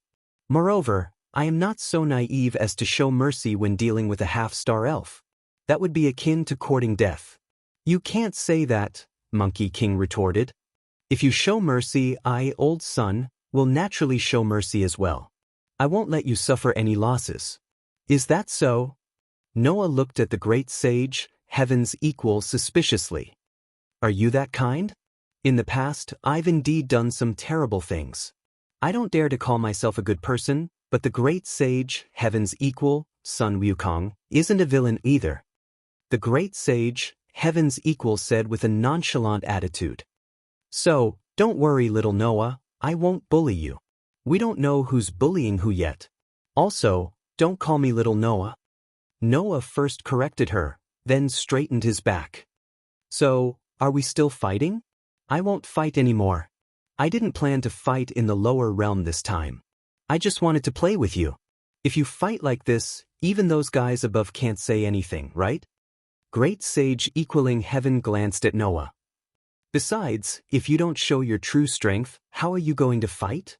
Not going to show your true strength? Noah raised his eyebrows. I've already used all my strength. Isn't this considered true strength? That's just your true strength. Great Sage equaling heaven stared at Noah. But now, you've obtained the 14 sun sovereignty bestowed by the White Knight King. If you use all their powers, the situation will definitely be different, right? How can it be that easy? Noah sighed. In addition to being able to summon astral beasts, sun sovereignty can also strengthen the abilities corresponding to their respective inheritances. Now, I don't even know what characteristics those sun sovereigns have. How can I strengthen them? For example, the dragon's sun sovereignty. The function of this sun sovereignty was to greatly improve the spirit lattice. However, Noah did not have such a thing as a spirit lattice, so how could he improve it? Therefore, Noah took a different approach and used the dragon's sun sovereignty to strengthen his mind and strength. Among the 14 sun sovereigns that White Yaksha had transferred to Noah, there were also many that were completely useless to Noah. For this reason, Noah had to go through a period of research and understand the characteristics and powers of those sun sovereigns before he could use them to strengthen himself directly or indirectly. Now, Noah definitely could not use those sun sovereigns, nor did he dare to use them. That's true. The great sage, heaven's equal, nodded in agreement. Then, he fell silent and muttered to himself. A human who can compete with me without borrowing the power of the sun sovereignty has a much higher chance of winning against a human in the final trial. It's simply a miracle that a human can be so strong. I see. Is that why the White Knight King has placed his hopes on you? Seeing that great sage equaling heaven had fallen into deep thought, Noah frowned. Just as he was about to speak, great sage equaling heaven suddenly spoke. All right. Since that's the case, I'll try to believe you. Let's end today's matter here. Noah was stunned. What was the meaning of this? Little Noah, I'll leave the matter of Azidakaha to you, great sage equaling heaven said to the stunned Noah. I'm preparing to return to the heavenly realm now. Let's meet again. Wait a minute. Noah stopped great sage equaling heaven from acting as he pleased and asked with a frown. What do you mean? Aren't you preparing to bring the sun's sovereignty back? I didn't receive any orders to bring the sun's sovereignty back, great sage equaling heaven answered in a straightforward manner. The Buddhists only sent me here to try and bring back the White Night King. It would be best if I could convince her. If not, I'll get old Sun to report back. After all, if I were to rely on myself to kidnap the White Night King, it would be harder than charging into the heavenly realm. What? Noah looked at great sage equaling heaven. Don't you want to create a new box court? Not everyone wishes to move to a new box court. Great sage equaling heaven turned his head and looked into the distance. There was a hint of nostalgia in his clear eyes. This box court records the most glorious and unbearable past of my brothers and sisters. I don't wish for it to be destroyed just like that. Noah fell silent. Under such circumstances, the great sage, heaven's equal, continued to speak. I don't care what the higher-ups decide. However, I can't bear to see so many lives being lost because of a decision. If that happens, I won't be able to eat well or sleep well. Although great sage equaling heaven said this in an extremely casual tone, it was precisely because of this that it proved that great sage equaling heaven felt this way from the bottom of his heart. Then, great sage equaling heaven changed the topic. However, just because I think this way doesn't mean that the rest of the higher-ups think this way. Oh. Noah nodded, not surprised. In other words, in the end, will those gods with more than 3 digits come to find trouble with me? Definitely, great sage equaling heaven said with absolute certainty. Those guys all think that there is hope only in the new box court. The current box court can no longer stay there because of Azidakaha. Compared to Azidakaha, anyone would think that a human with a limited lifespan is much easier to deal with. Bullying the weak and fearing the strong. Noah said sarcastically. The so-called gods are just gods have hearts too. That's why they are angry, greedy, calculative, and paranoid. There's nothing strange about that, great sage equaling heaven said. In any case, that's all I have to say. I don't know when the higher-ups will find trouble with you, and I have no way of informing you. You can only do as you see fit. Great sage equaling heaven hesitated for a moment. Finally, he let out a faint sigh. And if you are able to pass through the trial of the gods of the heavenly realm and fight against Azidakaha, then try to find my sworn brothers and sisters. They might be able to help you. Hearing this, Noah spoke almost instinctively. Don't you want to meet your brothers and sisters yourself? Noah's words made the great sage equaling heaven, who looked like a 13 or 14-year-old girl, ripple in his gem-like eyes. He tightened his grip on the Jingu Bang. An indescribable heavy atmosphere filled the entire space as great sage equaling heaven fell silent. After an unknown amount of time, great sage equaling heaven took a deep breath and raised his head. I can't do that. Great sage equaling heaven revealed a lonely expression. Once we meet, I'm afraid that I won't be able to bear to leave. After saying this, great sage equaling heaven turned around. As if he didn't want Noah to see his current expression, he rode the somersault cloud and transformed into a streak of light that shot towards the horizon. Looking in the direction that great sage equaling heaven left in, Noah remained silent for a long time. The great sage equaling heaven in this world was really gentle. Chapter 1527. Actually, the existence of the Sky Army was not a secret. At least, for the rulers of the social strata, the existence of the Sky Army, which aimed to suppress the oldest demon king, was not a secret. Therefore, at the beginning, everyone was also looking forward to the support of the Sky Army. But it was just like what Noah had said. If that Sky Army was really ready to move out, these people should have already arrived in a month's time. Since there was no trace of the Sky Army, until now, there was not even a trace of news. Needless to say, there must be a problem. Of course, The rulers of the social strata also did not expect that the reason why the Sky Army did not move out was that they were preparing to abandon the box court and start to build a new one, leaving the people in the old box court to fend for themselves. The rulers of the social strata were just like Bayasha. They all thought that the Sky Army did not move out, so there should be a mistake in the 3-digit levels and above. After all, just like what the great sage Equaling Heaven said, among the many god groups, not everyone wanted to abandon the box court from the bottom of their hearts. And of course, in the Sky Army, not all the god groups were good people. Compared to Noah, these rulers of the social strata understood the inside story of the Sky Army more, and also understood the ideas of those god groups. Basically, except for the 12 heavenly guardians who were directly under Sakra, even if the rest of the god groups came to the lower realm to suppress the demon king, they would definitely use purification as a reason to completely turn the middle and lower realm of the box court into a piece of scorched earth. Therefore, if because of this matter, the 3-digit levels of the god groups had a dispute over the dispatch of the Sky Army members, then it was not impossible that it had been delayed until now. Moreover, it was also possible that there was a problem with the Sky Army. The Sky Army referred to the gate of heaven. It was the door that connected the 3-digit levels and the lower realms, allowing the gods to descend to the lower realms. If the 3-digit levels of the gods casually descended to the lower realms, just this act alone could cause a world-shaking disaster. The gate of heaven, the Sky Army, was a door that was created to reduce the impact of the descent. Through the Sky Army, the 3-digit levels of the gods and star spirits could appear in the lower realms. If one descended to the lower realm without going through daily heaven, then no matter how strong one's will was, they could become the source of disaster. It was precisely because of this that existences above 3 digits could not easily interfere with the lower realm.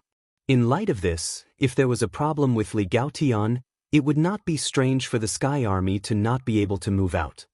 Due to various considerations, the leaders of the social class did not think that the higher-ups were ready to abandon Box Ting. But like Noah, they felt that the Sky Army would not be mobilized. If he wanted to defeat Az Dakaha, he would have to rely on himself.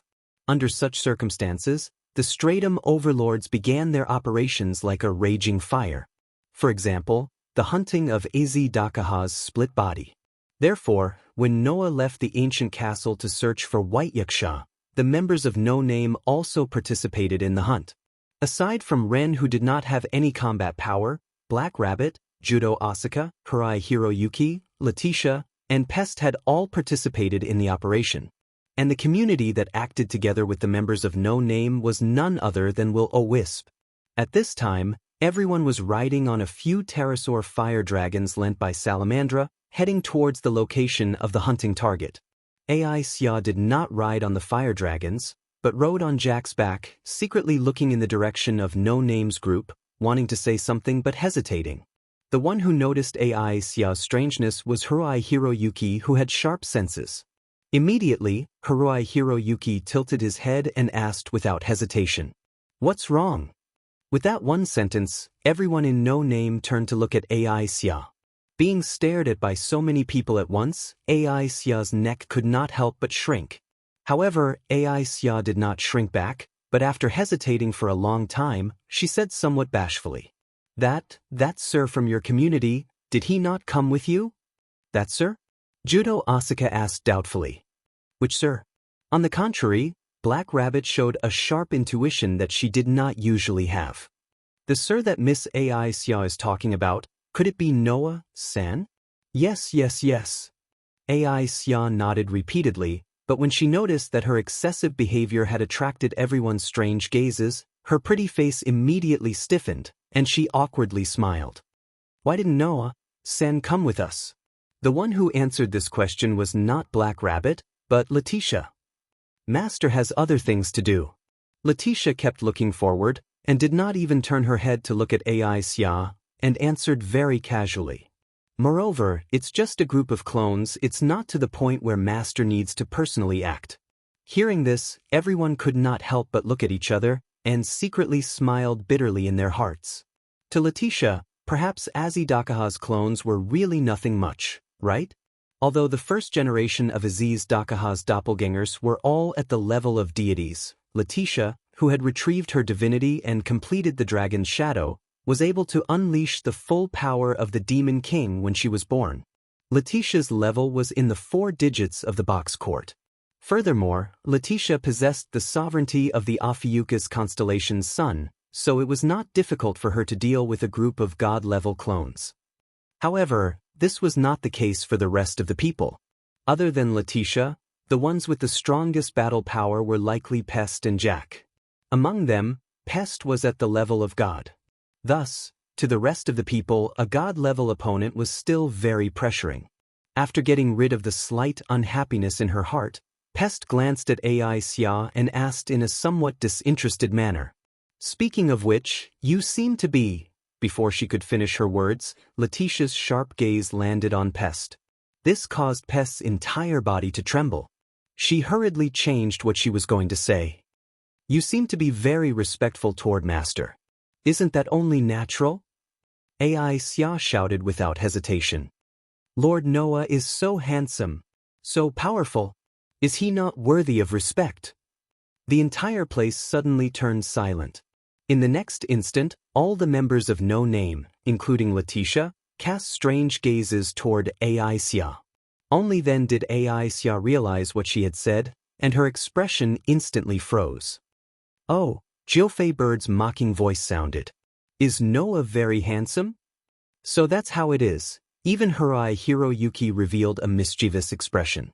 "Is Noah very handsome?" "Yes," Black Rabbit snickered. "Is Mr. Noah very handsome?" "Is that so?" However, Pest appeared to have lost interest in the matter. "Isn't that guy very handsome?" Only Letitia was looking at Ai Xia with a somewhat approving gaze. To be able to understand Master's handsomeness, as expected of a community member of the strongest demon in the northern district. "You all are very annoying," Ai Xia shouted with a red face. "I just feel that Lord Noah is very handsome. Is that not okay?" Seeing Ai Xia shouting there as if she had given up on herself, the members of No Name couldn't help but laugh out loud. "Regardless of whether he is handsome or not, we do care about Mr. Noah very much," Jack interjected with a witty laugh at this moment. "After all, that one in our family is quite curious about Mr. Noah." After saying that, Jack said with a deep meaning, "Perhaps they have already met. Who knows?" Noah, who didn't know what the girls of No Name were doing, returned to White Yaksha after parting with Great Sage Equaling Heaven. After chatting with White Yaksha for a while, he left and directly returned to the castle. Walking on the road to the throne hall, Noah muttered to himself as he thought about the matters regarding the group of gods. About the gods, should I mention it to Sarah and Shadora? Noah, who was thinking about this, didn't notice. In an alley beside the street, a figure quietly peeked out and curiously looked in the direction of Noah.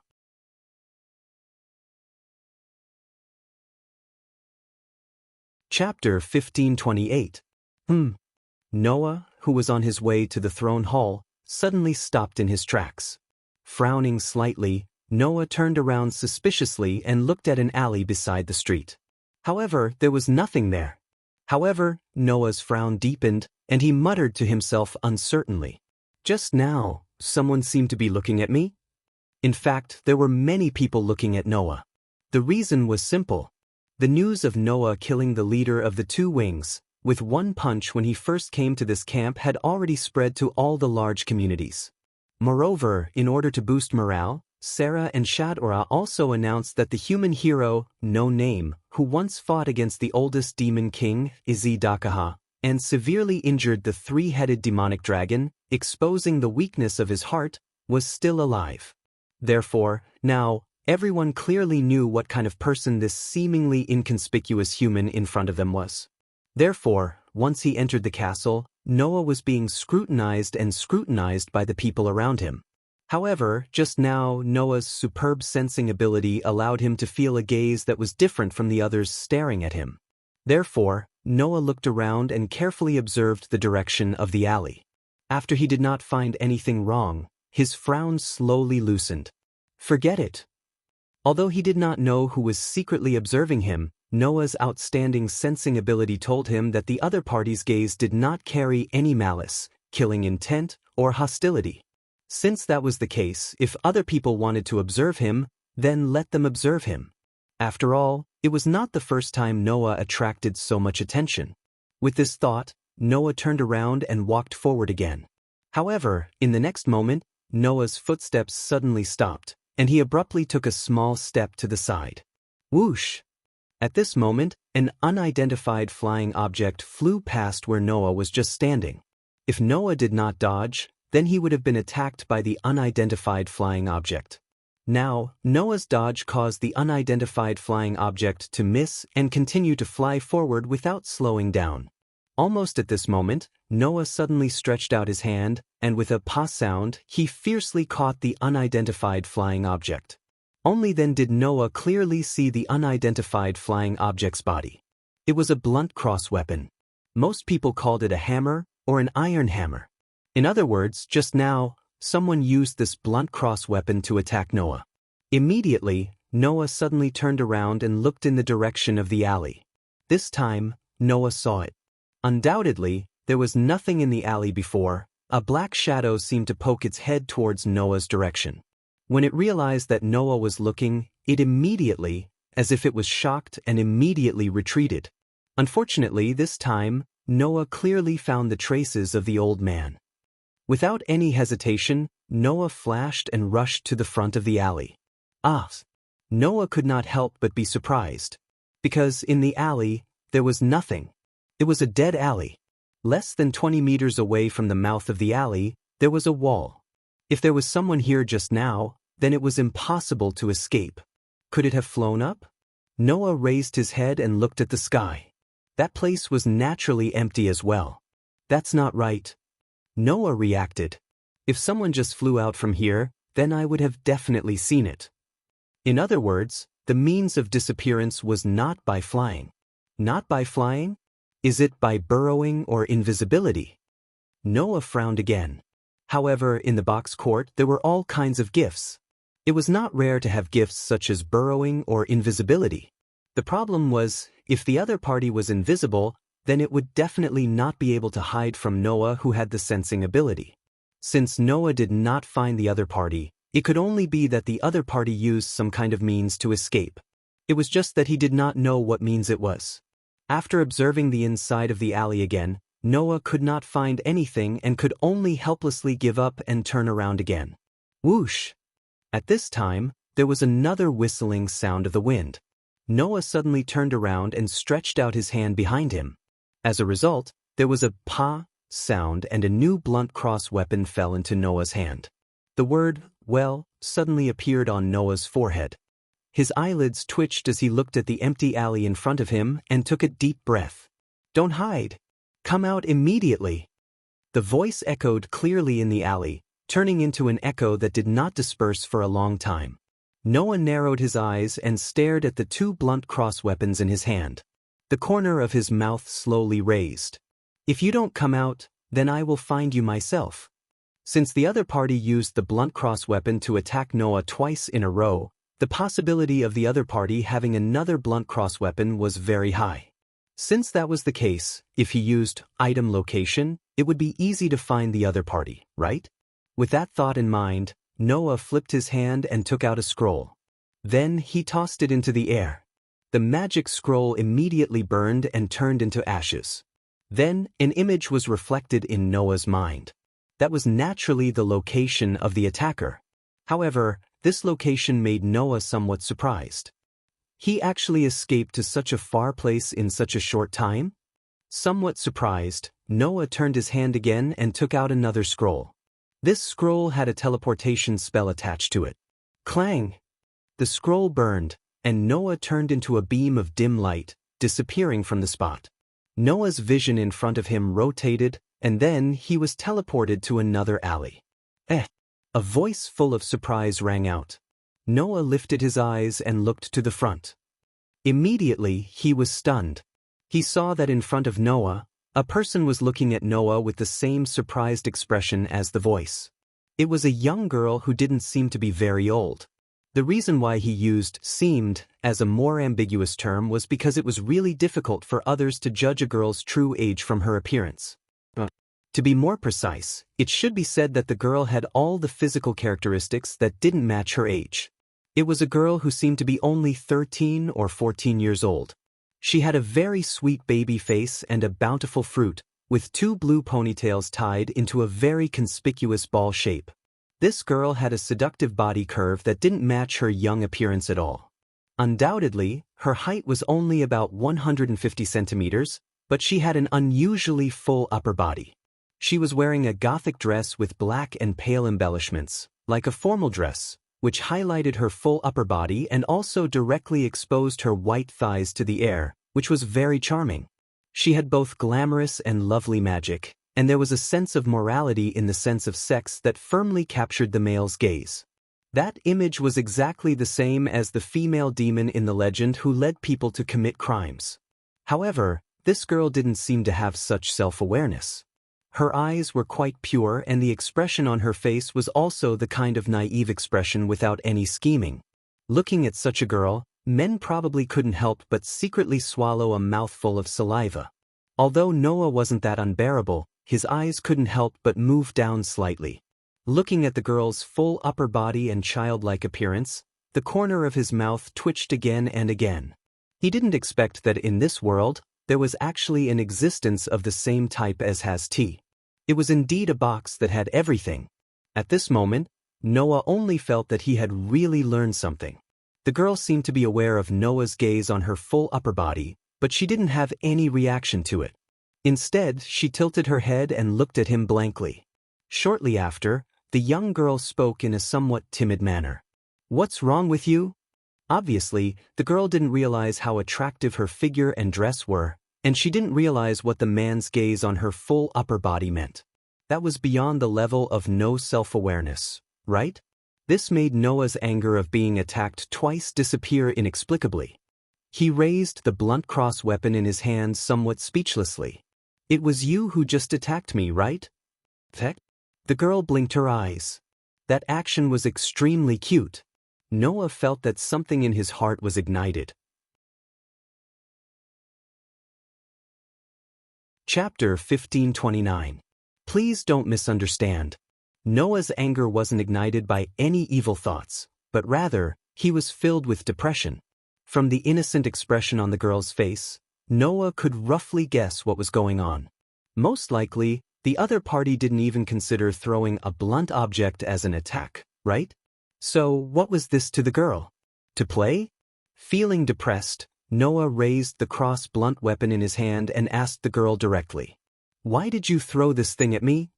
Looking at the cross weapon in Noah's hand, the girl seemed to have finally understood what was going on. She raised her eyes slightly, looked at Noah, and said, "I wanted to see how you would react." Noah couldn't help but be stunned. He was also a little confused. "Just because of this?" The girl nodded. Noah felt all the strength in his body leaving him, and he was completely speechless.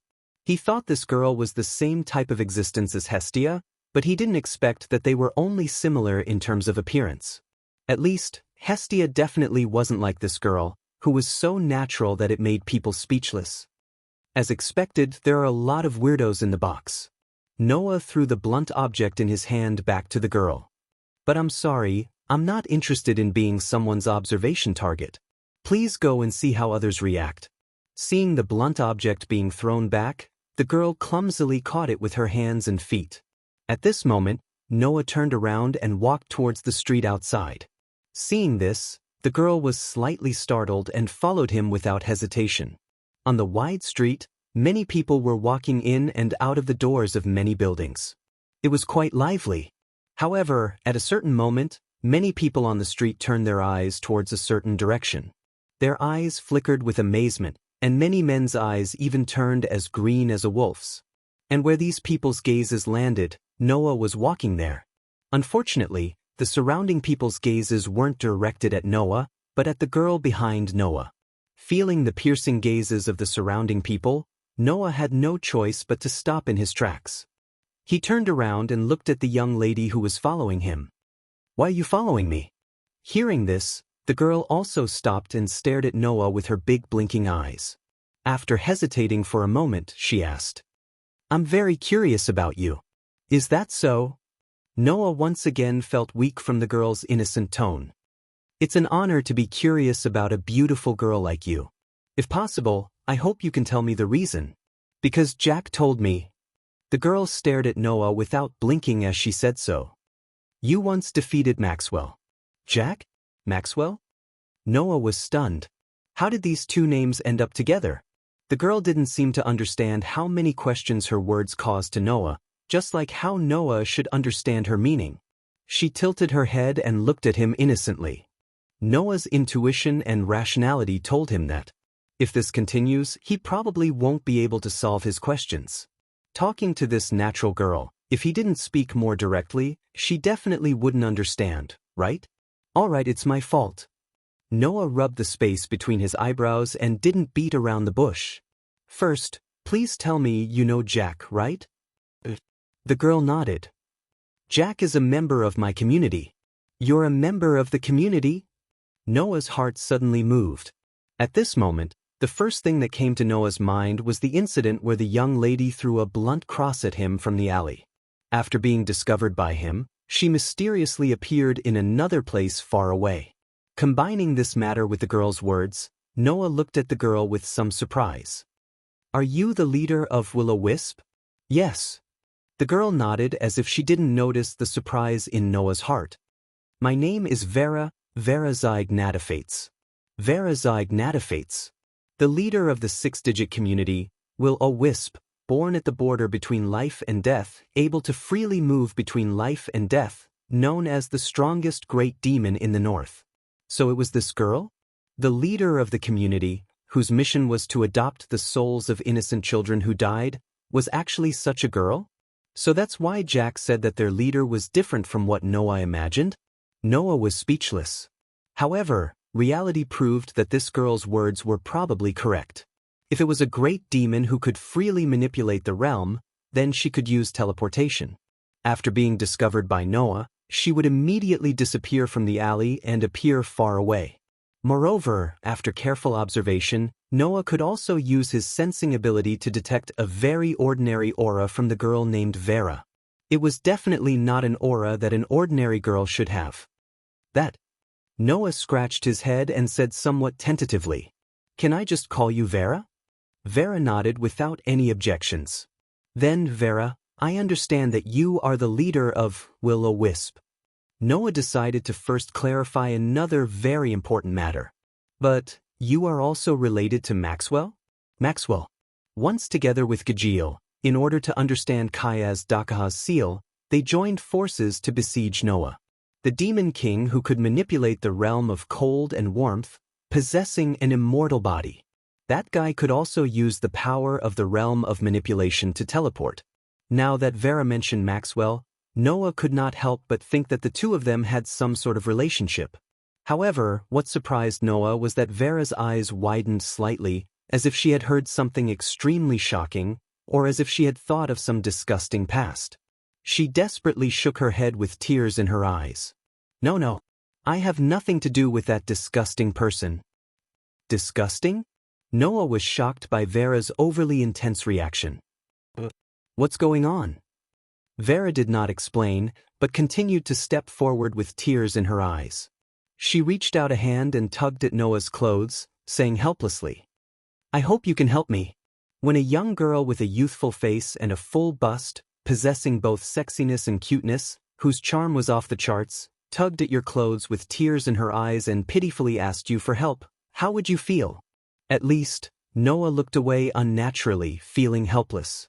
Seeing Noah's helpless look, Vera thought that Noah had rejected her request for help, and her eyes were filled with tears. "Help me, only you can help me." After saying that, Vera pitifully added another sentence. "If you are willing to help me, I can agree to any request you have." Noah really felt that his heart was about to explode. If Vera's appearance and actions could cause more than 10,000 points of damage to Noah, then, with this sentence, it was believed that any man would suffer tons of damage. This little devil's every move, every word, and every sentence was exuding a shocking allure, constantly evoking thoughts in people's hearts. If it was a person with an unstable mind, at this moment, wouldn't they have fallen? After all, even Noah had the impulse to make some unreasonable requests for a moment. From this point of view, Vera was really worthy of being a female devil. Noah could only smile bitterly, patted his cheeks, and looked around. Around them, all the men's eyes were about to pop out from Vera's teary and pitiful appearance. Noah sighed, reached out, and held Vera's hand that was tugging at the corner of his clothes. "No matter what, let's leave here first." Vera nodded without any objection, and did not resist Noah's intimate action, obediently being led away by Noah.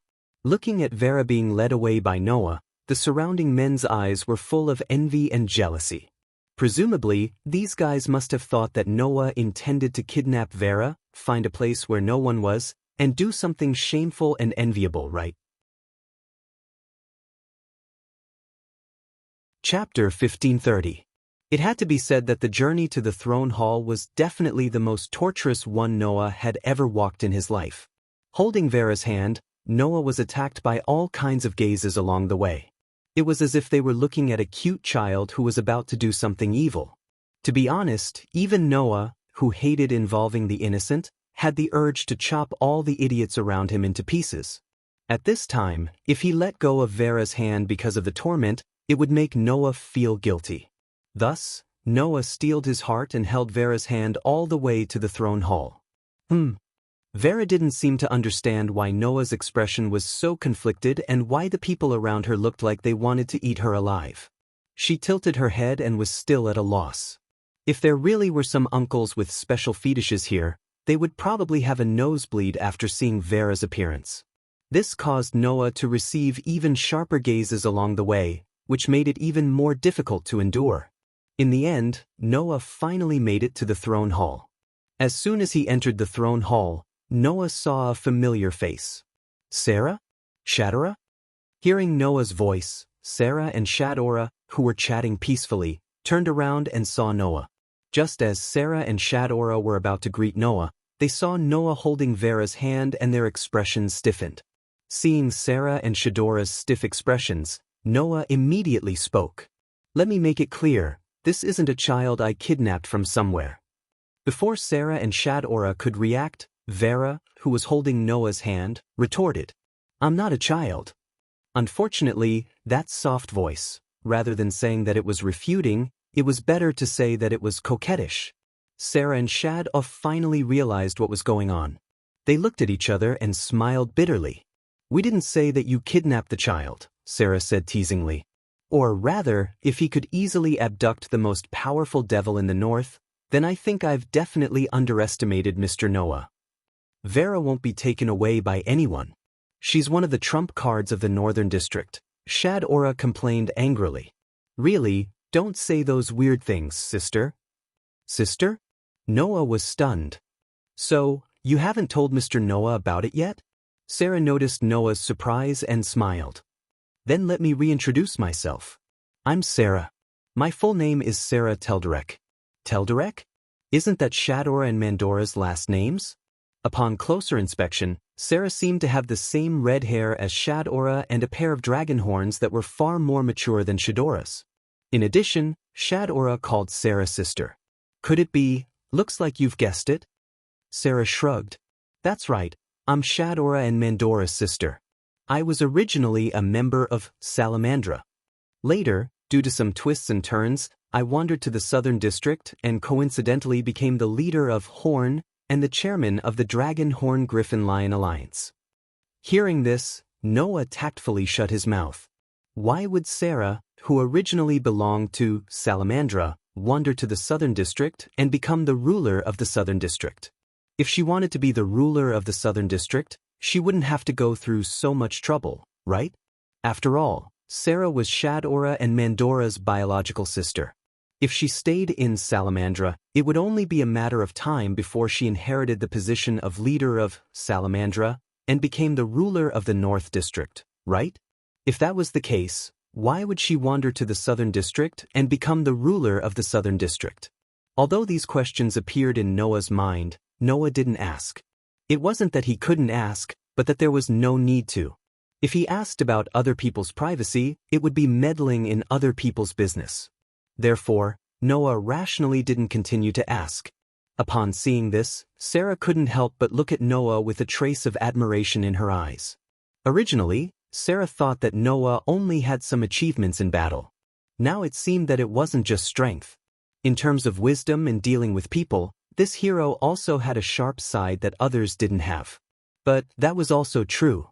As a former member of Salamandra and the ruler of the Southern District, Sarah naturally heard about the Northern District being attacked by the Demon King of the Black Death. Of course, Sarah also knew that the person who played the most important role in solving the Demon King game was the man in front of her. Being able to solve the Demon King game was enough to prove that Noah wasn't a brute who only had strength. This made Sarah pay more attention to Noah. A human who had the ability to fight alone with humans in the final trial, and even posed a threat. Without a doubt, this person is the trump card against the three-headed dragon. Since Sky Army won't make a move, perhaps we have to place our hopes on him. This was the thought in Sarah's mind, and it was also the truth. At this time, Shadara looked at Vera curiously and asked Noah. "Mr. Noah, why are you with Vera?" "Don't ask me, actually, I don't know what's going on." Noah sighed and pushed the confused Vera in front of everyone. "This girl suddenly appeared and asked me to help her. Her words were also unclear. I'm a bit confused." "Help her?" Shadar was surprised. "Help Vera?" "Help." Sarah was deep in thought and said to Vera, "Could it be that you want Mr. Noah to help you deal with Demon King Maxwell?" Vera's eyes lit up and nodded. Seeing this, Shadar seemed to have understood. Only Noah had a confused look on his face. "Deal with Maxwell? What's going on?" Sarah and Shadora's expressions suddenly became very strange. Vera trembled as if she had thought of something that would give her goosebumps. With tears in her eyes, she grabbed Noah's hand again. She looked like a child who had found a safe haven. Seeing this, Noah could more or less guess what was going on. Could it be that Maxwell and Vera have a grudge? That was the only possibility. Vera had a grudge against Maxwell, but she couldn't do anything to him. As a result, Vera was curious about Noah, who had once defeated Maxwell, and came to ask for Noah's help. This was Noah's guess. However, Vera's next words made Noah's expression completely freeze. "It's not a grudge," Vera corrected with tears in her eyes. "That guy is just a nasty stalker who has been pestering her." "A nasty stalker?" Noah couldn't react at all. "How should I put it?" Sarah laughed bitterly. "Let's put it this way. Devil King Maxwell has an excessive love for Vera. Before he came to the box court, he had been pursuing Vera. For this reason, he didn't hesitate to pester her. Even when Vera came to the box court, the Devil King cultivated in the outside world for hundreds of years and used his own strength to open the entrance to the box court. In the end, he chased her all the way here. This unexpected fact made Noah feel as if he had swallowed a fly. His face was full of bitterness. That's not an ordinary stalker," Vera said, as if to show Noah her helplessness. "That guy likes to be intoxicated and delusional. I've already said that I don't like him anymore, but he keeps saying that I'm just throwing a tantrum and being shy. He keeps saying disgusting things. I hate him very, very much. But that guy can teleport. No matter where I go, he follows me. That guy, was he that disgusting?" No wonder Vera came to Noah for help. She was really annoyed to the point that she couldn't do anything, right? Just as Noah was thinking this, Shadra also spoke. "Moreover, we have reliable news that Devil King Maxwell seems to be moving around nearby. He seems to be preparing to use the three-headed dragon's body to do something." This sentence made Noah's eyes flicker. Chapter 1531. Around nighttime, No Name and Will-O-Wisp, who went to fight the three-headed dragon's avatar, successfully returned to the castle in triumph. Although the three-headed dragon's first-generation avatar was at the deity level, it was not that difficult to deal with it with the four-digit Letitia. In the castle, among the people who went to fight the three-headed dragon's avatar, other than Letitia, there was only the Queen's Knight, who belonged to the Queen of Halloween, who had four-digit combat power. Therefore, among the several groups who were assigned the mission to fight the three-headed dragon's avatar, other than the Queen's Knight, only Letitia's group completed the mission and returned on the same day. As soon as they returned to the castle, Noah met up with everyone in the minister's hall. At this time, in one of the reception rooms in the minister's hall, the people who belonged to No Name and Will-o-Wisp were gathered together. Ayaya. Looking at Vera, who was grabbing onto Noah's clothes as if she was grabbing onto a life-saving straw and not letting go, Jack said with a smile. As expected, she went to find Sir Noah. Sister Vera is really something. Aisha looked at Vera, who was grabbing onto Noah's clothes with a helpless and envious gaze, but she also expressed her understanding. However, it can't be helped. Such a disgusting stalker is moving around. If it were me, I would also be scared half to death. A stalker? Black Rabbit said with a little hesitation. It's really hard to imagine that the Demon King is a stalker. Not to mention, this stalker can teleport. Letitia also expressed her opinion, which was rare for her. It's really the worst combination. Then, what's the situation now? Flying Bird pointed at Vera and said to Noah, "Are you going to help this child deal with the Demon King Maxwell?" "That's what I'm going to do."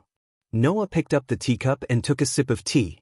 A cold light flashed in his dark and deep eyes. "After all, I still have a score to settle with that guy."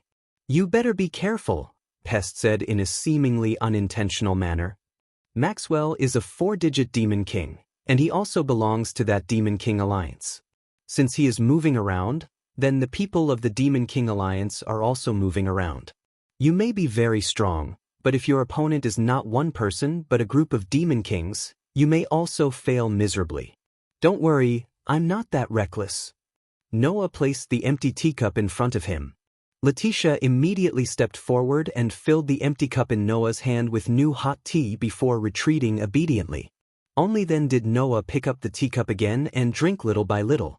As he drank, he answered, "Compared to strength, I'm more worried about how to deal with Maxwell's undying body. Last time, when I fought with that guy, I even used a special gift that works on undying, but he still didn't die. How should I deal with him? This is really a bit of a headache for me." "Is that so?" Yao tilted his head. "In other words, not even Noah has a way to deal with that Demon King Maxwell?" "That's not the case." Noah suddenly smiled. "Although I don't know what kind of principle Maxwell used to resurrect himself and what kind of gift he used, when the name Maxwell is mentioned, the first thing that comes to mind is naturally that physicist with a deep relationship with electromagnetism, optics, astronomy, and thermodynamics. I think that if we start from this aspect, we should be able to find a way to deal with that guy." After saying those words, Noah narrowed his eyes slightly. "Besides, even if we can't find a way to deal with him, it doesn't matter. His power will be defeated by an even more powerful power. Even gods can be killed. A demon king of unknown origin is likely the same, right?" Everyone nodded in succession. At this time, Jack bowed his head to express his gratitude to Noah. "Thank you so much, Your Excellency Noah. If possible, we would also like to deal with Demon King Maxwell ourselves. However, although that Demon King is disgusting and vile, he is still a 4-digit number. Coupled with his immortal body and teleportation, even among the 4-digit number, there are not many who can deal with him. With our strength alone, we really can't do anything to him. We can only ask for help from you, who once suppressed him." "You're welcome." Noah shook his head with a smile. "Originally, if that guy appeared, I wasn't going to let him go. You just happen to have a grudge with him, which is in line with my purpose." "Is that so?" Jack shook his head and smiled. "Regardless, thank you, Your Excellency Noah." "Yes." Aisha also expressed her opinion. "With Sir Noah protecting Sister Vera, there is no danger." As soon as Aisha's words came out, except for Noah and Vera, the rest of the people cast a mocking look at her. Aisha, who understood the meaning of everyone's gaze, blushed and glared back at them one by one. "What are you looking at?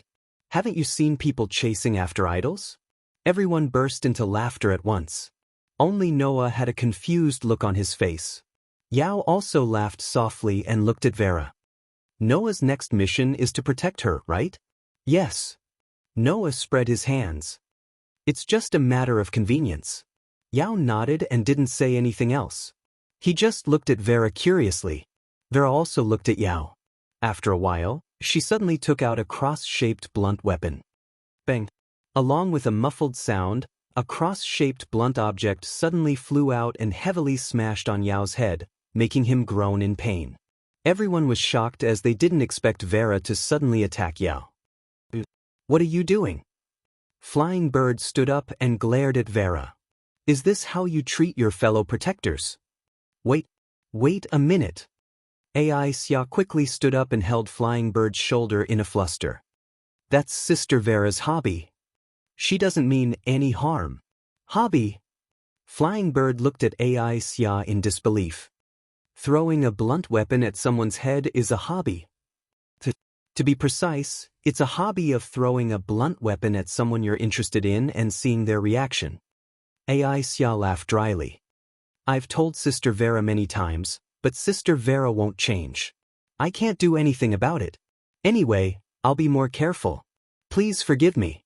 A hobby of throwing a blunt weapon at someone you're interested in and seeing their reaction? Noah looked at Vera with a complicated expression. I see. No wonder the way we met was so strange.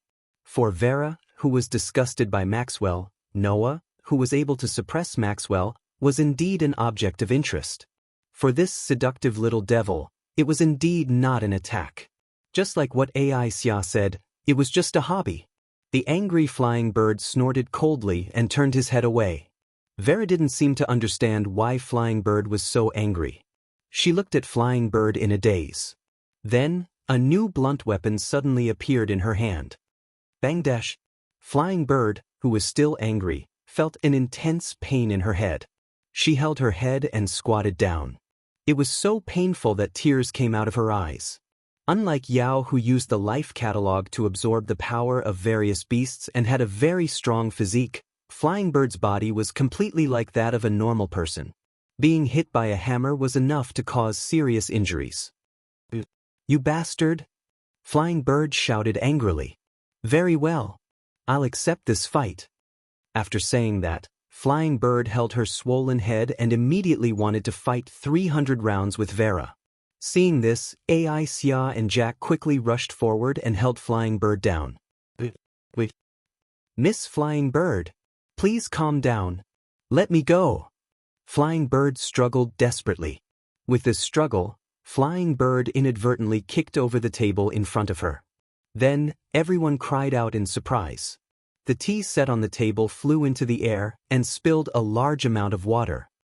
But, in the next moment, everyone was drenched. The whole place suddenly became silent. Noah looked at his drenched body and then looked at the speechless crowd. He sighed. Today is really full of disasters. Chapter 1532. Since the extinction of the vampires, the vampire castle that was occupied by the fallen demon king Letitia had been abandoned for more than 1,000 years. Time was cruel. More than 1,000 years was enough to turn a bustling city into a dilapidated ruin. Although the vampire castle did not become a ruin, it was like a historical site, with traces of time everywhere. However, when the castle was used as a camp to deal with the oldest demon king, the situation inside changed a lot. Although it was not to the extent where it was when people first started living, but in order to survive, some necessary recovery was still needed. For example, bathing was a problem that had to be solved. Perhaps, for those men, it did not matter whether they took a bath or not. But for women, not taking a bath for a day was more unacceptable than taking their lives. Not to mention, the members of No Name were basically all women, and even the leaders of Thousand Eyes, Salamandra, and Dragonhorn Griffin Lion were all women. Under these circumstances, the 4 communities that were stationed in the throne hall naturally had to have a bathhouse. Perhaps it was because of the girls' interest, or perhaps it was because the rulers of the social class all wanted to relax during the battle against the oldest demon king, but the bathhouse prepared in the throne hall was especially large. The members of No Name and Will-O-Wisp who were drenched expressed that they were ready to take a bath in the bathhouse. Noah and Jack were also drenched. However, the two of them had completely different thoughts. Noah, like the girls, also wanted to take this opportunity to take a bath. It was unknown if Jack really did not have a body, but he did not care about the bathhouse at all. His body burned with a flame, directly evaporating the water vapor on his body, and then he happily left, expressing that it did not matter whether he took a bath or not. Under these circumstances, Jack left, and the girls went to the bathhouse. Black Rabbit and the others will use the bathhouse for about half an hour. Black Rabbit said to Noah, "So, Mr. Noah, please take a bath after half an hour." Hearing this, Noah actually wanted to say that he only needed 10 minutes, please let him take a bath first. However, to let a group of young girls wait for him in the bathhouse for 10 minutes while soaking wet, he reckoned that these young girls wouldn't be willing to do so, right? Hence, Noah sensibly didn't bring it up. He could only stay in the room and wait for a full 30 minutes with a depressed expression. When his body was almost frozen like a dog, he got up and walked in the direction of the bathhouse. Halfway there, Noah suddenly stopped in his tracks, stunned. At this time, Noah finally remembered something extremely important. Where is the bathhouse? Noah had just returned to this world today, and he had also just moved in here today. How would Noah know where the bathhouse was? Could it be that after waiting for half an hour, he couldn't even take a shower in the end? Noah felt that if that was the case, then it was really too. Fortunately, at this time, his savior appeared. "Mr. Noah?" Sarah slowly walked over from the other side of the corridor and greeted Noah. Then she saw Noah's wet appearance and was stunned, then stood up in surprise. "How did you become like this?" "Well, there was an accident." Noah faintly sighed. "So now I am going to find a bathhouse to take a good bath. Is that so?"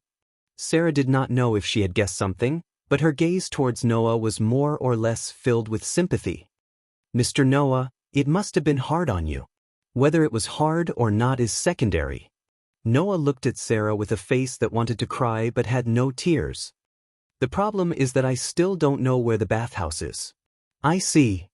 Sarah nodded in realization, reached out her hand, and pointed in a direction. "The bathhouse is at." Speaking of this, Sarah suddenly stopped, not knowing what to think. She turned in another direction and pointed at the other end of the corridor. "The bathhouse is in this direction. Walk along this corridor until you reach the end, you will see a small staircase. Go down there, if you see a door, then that is the bathhouse." "Is that so?" Noah said as if he was saved. "Thank you, Sarah. It's a small matter, no need to thank me." Sarah pursed her lips and smiled. "Then, I won't disturb Mr. Noah's bath." "Okay." Noah nodded. "Talk to you next time." Leaving this sentence, Noah could not wait to walk in the direction pointed by Sarah. Looking at Noah's gradually disappearing back, Sarah smiled. "No matter what, he is still our trump card. I should treat him well. Black Rabbit and the others should forgive me, right?" On the other side, Noah walked along the corridor for a full 5 minutes, but in the end he still did not reach the end. Then, when he reached the end, Noah spent a lot of effort to find a staircase in a corner that could only allow one person to pass through. The staircase was dark and wet, reminiscent of an underground warehouse. Walking down the stairs, Noah finally found a door 10 meters below the ground. Looking at the door in front of him, Noah was somewhat speechless. It's just a bathhouse, is it necessary to make it so remote? With this thought, Noah pushed the door open and walked in. Unlike the outside, the inside was full of light, as if some kind of blessing was used to make the entire bathhouse very bright. The marble floor and walls looked very smooth. However, this was only the changing room. As for the bathroom, it was probably further inside. Looking around, Noah nodded with a little satisfaction. It seems that waiting for so long was not in vain. With this thought, Noah walked into the changing room, first removed the silver and platinum daggers from his back, put them in the corner, and stripped himself again and again, then opened the door to the bathroom. What appeared in front of Noah was an open-air bathhouse. Not only was it very spacious, but it was also foggy, making people feel relaxed and happy. The bathhouse was made of stones of various sizes and shapes. The water inside was a beautiful amber color, just like a hot spring. Looking up, the sky was full of stars, unusually beautiful. Taking a bath in such a place was simply the highest form of enjoyment. Even Noah, seeing such a bathhouse, had the urge to soak in it. And Noah did exactly that. Phew! Leaning against the wall at the edge of the bathhouse, his whole body soaked in the hot water, Noah exhaled very comfortably, extremely satisfied. Although there is an unimaginable great enemy, it's not like the people here don't know how to enjoy themselves. Logically speaking, in a situation where the box was facing the destructive disaster of the human final trial, the class leaders and communities active in the front line of battle should not do such a thing without any sense of danger. However, it was also not a good thing to be tense all the time. Proper relaxation was absolutely necessary. Taking this into consideration, it wasn't unforgivable for him to enjoy a bath. Of course, Noah did not know. In fact, the average person did not even know of this bathhouse's existence. Among the people stationed in the minister's hall, other than No Name, there were 3 other communities. The members of these 3 communities were mostly the Fire Dragon of the North and the Phantom Beasts of the South. Under such circumstances, even if a bathhouse was opened and used by a group of beasts, even if they did not all bathe together, for those girls who loved cleanliness, it was still very unbearable. Therefore, Black Rabbit, Flying Bird, Yao, Letitia, Pest, Sarah, Shadora, and the other girls all secretly opened another bathhouse. This bathhouse was only known by Black Rabbit and a very small number of people. In order not to be exposed, Black Rabbit deliberately said that it would take 30 minutes to brush off Noah. Who knew, in order to reward Noah, Sarah revealed this place to him. Therefore, Noah, who was comfortably enjoying himself, suddenly heard footsteps. A series of footsteps. Chapter 1533. Because Noah was the only one in the bathhouse, he heard the footsteps as soon as Noah heard them. Suddenly, Noah opened his eyes and looked at the door in confusion. Someone's here. This wasn't something to be surprised about. The bathhouse was so big that it was impossible for only one person to use it. Rather, it would be more accurate to say that it was normal for someone to come. However, it was normal for someone of the same gender to come. Therefore, when the conversation came from outside, Noah, who clearly heard the conversation, was completely stunned. "You stupid rabbit, you actually took so long to find a piece of clothing. You made us wait for you for so long." This was the voice of a flying bird. "It's so cold, I'm almost frozen." This was Yao's voice. As a noble, if you can't even avoid such a low-level mistake, you will be ridiculed. This was Letitia's voice. "Undoubtedly, let me come by myself." This was Pest's voice. "What are you talking about? There's no reason not to move together, right?" This was AI Xia's voice. Sorry. It's all Lord White Yiksha's fault. When we came, he messed up Black Rabbit's clothes. Black Rabbit can't help it." This was Black Rabbit's voice with a sobbing tone. Hearing the voices of these familiar girls, Noah's body stiffened, his eyes widened, and he was completely confused. But why are they here? This was Noah's only question. Undoubtedly, the group of girls had set off more than half an hour ago but waited until now to take action. From the conversation of the girls, it was easy to infer the reason. However, these were not important. What was important was that at this moment, Noah was undoubtedly facing a huge crisis. Although Noah came in first, if the girls found out that Noah was in the same bathhouse as them, then Noah would definitely be beaten to death. It sounded unreasonable, but sometimes, it was a woman's privilege to be unreasonable. Noah had already experienced this in many similar experiences. While they haven't taken off their clothes, it's still not too late to go out now. This was a complete self-deception. Because, even though the group of girls had not yet taken off their clothes, Noah was already completely naked. If he rushed out like this, he would definitely be treated as a hooligan or even a pervert. At that time, he would still be beaten to death. Understanding his current situation, Noah really shuddered. "Hurry up and go in. After being wet for so long, I'm going to die from the cold." Flying Bird. "I'm freezing to death. No matter how cold it is, you can't rush it. That would be too inappropriate." Letitia. Can't you just change your clothes? Why was it so troublesome to take a bath? Isn't this too strange? Pest. No, isn't it strange for you to think that way? AI Xia. All right. Everyone, hurry up and enter. In order to apologize to everyone, I'll let Black Rabbit scrub everyone's backs. Black Rabbit, as they chatted like this, the footsteps of the group of girls could be heard again. Moreover, they were still approaching this side. At this time, Noah was completely out of options. Thus, without any hesitation, Noah dodged and hid behind a rock at the side. At this time, the door was pushed open. A group of girls chatted as they walked in the direction of the bathing pool. Then, one by one, they walked into the bathing pool, causing the sound of splashing water to be heard. To be fair, Noah was also a man with good physical and mental health.